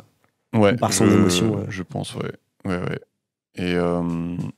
Et bon, du coup, là, le discours, c'est qu'est-ce que tu fais? Bah déjà, en fait, il commence par dire que, en gros, il n'est pas forcément étonné que des gens qui ressentent ça. Et ça, j'avoue, je le rejoins un peu. Ça m'étonne pas plus que ça. Enfin, je vois le truc. Et parce que, voilà, du coup. Après, moi, ce qui m'étonne, c'est quand même. Après, j'ai pas les stats et tout, mais tu vois, genre aux États-Unis, apparemment, c'est quand même un mouvement, tu vois. C'est une sorte de sous-culture qui s'est développée, où plein de gens s'identifient à ce mouvement-là, se réclament de ce mouvement-là, s'agrègent, font des actions collectives. Après, encore une fois, j'ai pas le niveau de connaissance, tu vois. Mais genre, c'est une sorte de mouvance, tu vois, qui s'est lancée aux États-Unis. Et ça, par contre, moi, je suis surpris, tu vois. Genre, ok, qu'il y ait des gens qui soient désespérés pour X ou X raisons, ça existe, tu vois. Mais qu'ils soient parvenus à s'agréger tous autour de la même cause qui est que les meufs, c'est toutes des connasses et que nous, on est désespérés et qu'il faut que le mal s'affirme dans ce monde où le mal est opprimé, tu vois. Ça, c'est quand même... Je trouve que c'est quand même un truc... comment dire? C'est quand même une performance de la société américaine, tu vois, qui est notable, tu vois. Genre, qui est aussi très performance pour créer des déviances cheloues, tu vois. Ouais, bah en fait, le truc, c'est que je me rends pas compte, en fait. J'avoue, je me rends pas compte qu'est-ce qui se passe dans la tête d'un mec quand toutes les interactions qu'il a eues avec les meufs, en fait, c'est des interactions mauvaises, quoi. Oui, mais donc moi, je crois pas. Comment ça, toutes les interactions? C'est juste que il refuse de voir les interactions bonnes, tu vois. C'est pas possible que il a eu des profs meufs qui étaient très sympas, il a eu sa mère qui pouvait être sympa, enfin, tu vois, genre, il a sa voisine qui lui a ouvert la porte, enfin, Non, j'avoue, mais je sais pas, j'essaie de me mettre à la place. Non, mais moi aussi, enfin, je pense que c'est très difficile parce qu'on n'est pas des blancs ruraux d'au fin fond des États-Unis qui ont subi un déclassement. J'imagine que c'est ça la typologie, tu vois. Ouais, peut-être, ouais. Donc on peut pas se rendre compte, tu vois. Mais je sais pas, genre, tu arrives à t'imaginer une vie où, genre, la plupart des meufs, elles sont hostiles. Enfin, les meufs, c'est des êtres humains normaux, tu vois. Genre, enfin, en même temps, je te dis ça comme si tu le savais pas, mais enfin, c'est que, genre, moi, pour le coup, j'ai du mal à concevoir, tu vois. Ouais. Bah non, mais écoute, de toute façon, on va pas. Ouais, on va pas. À moins de faire une expérience sociale où genre on se déguise et on fait genre patron incognito. Je pense qu'on va pas y arriver. Mais ouais, bon, bah du coup, lui, c'est quoi son discours? C'est de dire, bah, ok, déjà, ça l'étonne pas plus que ça. Il trouve qu'en effet, tu pourrais argumenter que c'est comme ça. Mais en fait, lui, il va prendre un espèce d'angle où il va dire que. euh, euh, En fait, tu sais, c'est justement parce que. Il va dire que c'est justement parce qu'il y a des inadéquations que, en fait, la vie vaut le coup d'être vécue. Typiquement, si tes enfants c'était Superman, est-ce que tu les aimerais vraiment autant? S'ils étaient parfaits, est-ce que tu les aimerais vraiment autant? Est-ce que tes amis, tes parents, tout ça, est-ce que tu irais les voir si tu savais pertinemment qu'ils n'ont pas besoin de toi et qu'ils sont très bien sans toi et que tu leur apportes rien? Peut-être pas, tu vois. Et donc en gros, il dit que finalement le narratif de notre vie, ça pourrait aussi se résumer à juste apporter du sens aux gens qui nous entourent et attirer du sens du gens qui nous entourent. Et oui, il y a des inadéquations, mais en fait, c'est tout le jeu, en fait. Tu vois, c'est parce qu'il y a des inadéquations que c'est marrant et que ça vaut le coup d'être vécu, et que c'est parce qu'il y a des inadéquations que c'est rigolo d'avoir une vie et d'aller dans le sens contraire de ces inadéquations, quoi. Ça me fait penser à, bah oui, si tu joues à un jeu vidéo et que tu as tous les cheat codes et que tu es invincible et qu'il se passe rien, bah oui, tu te fais chier, en fait. Euh, Ça devient intéressant à partir du moment où il se passe des choses sur lesquelles tu peux travailler, en fait, finalement. Ouais, c'est sûr. C'est sûr que s'il n'y a aucune difficulté. En fait, sans effort, tu vois, je pense que tu as un certain niveau d'effort, quoi. Trop Ouais. d'efforts et ta vie, c'est un calvaire. Mm. Trop peu d'efforts et ta vie n'a pas de sens, quoi. Ouais, c'est ça. C'est ça. Et en fait, ce que tu appelles l'inadéquation, soit environnementale, soit entre individus, Mm. c'est c'est des formes de challenge, quoi, des difficultés, tu vois, Mm. un truc qui réclame un effort et qui fait qu'on est content, quoi. Ouais, bah c'est ça son truc. Donc il fait une petite tirade là pour finir. Je pense qu'on peut finir là-dessus. Il dit: malgré le fait que le monde soit sombre, malgré le fait que chacun d'entre nous ait des parties sombres dans son âme, on est chacun en relation les uns avec les autres, et pour peu qu'on soit capable d'agir de façon noble les uns avec les autres, donc soulageant ainsi ta misère et celle des autres, rien que la possibilité de pouvoir agir de façon noble, ça, c'est déjà un peu une sorte de miracle envers lequel on peut être vraiment reconnaissant. Et donc il dit: sois reconnaissant malgré ta souffrance.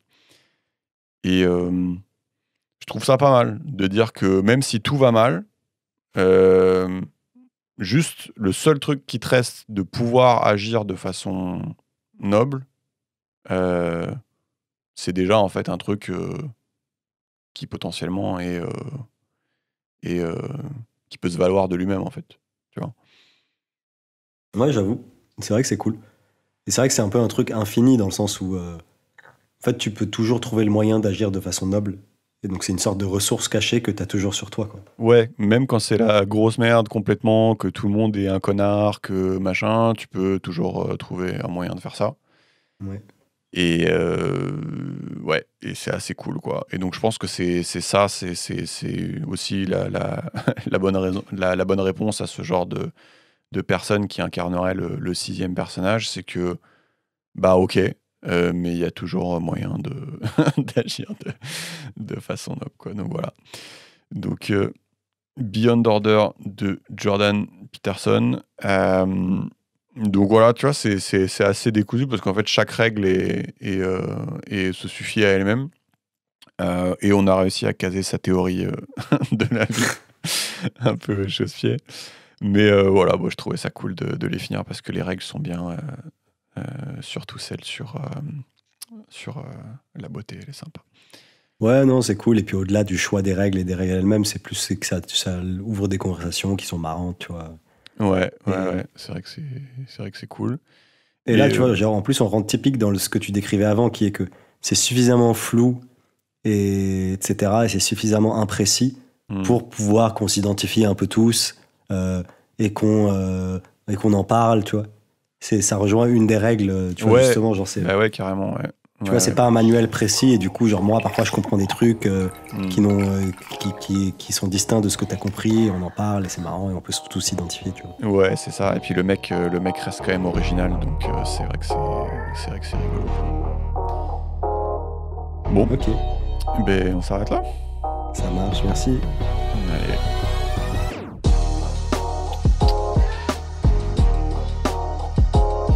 JP.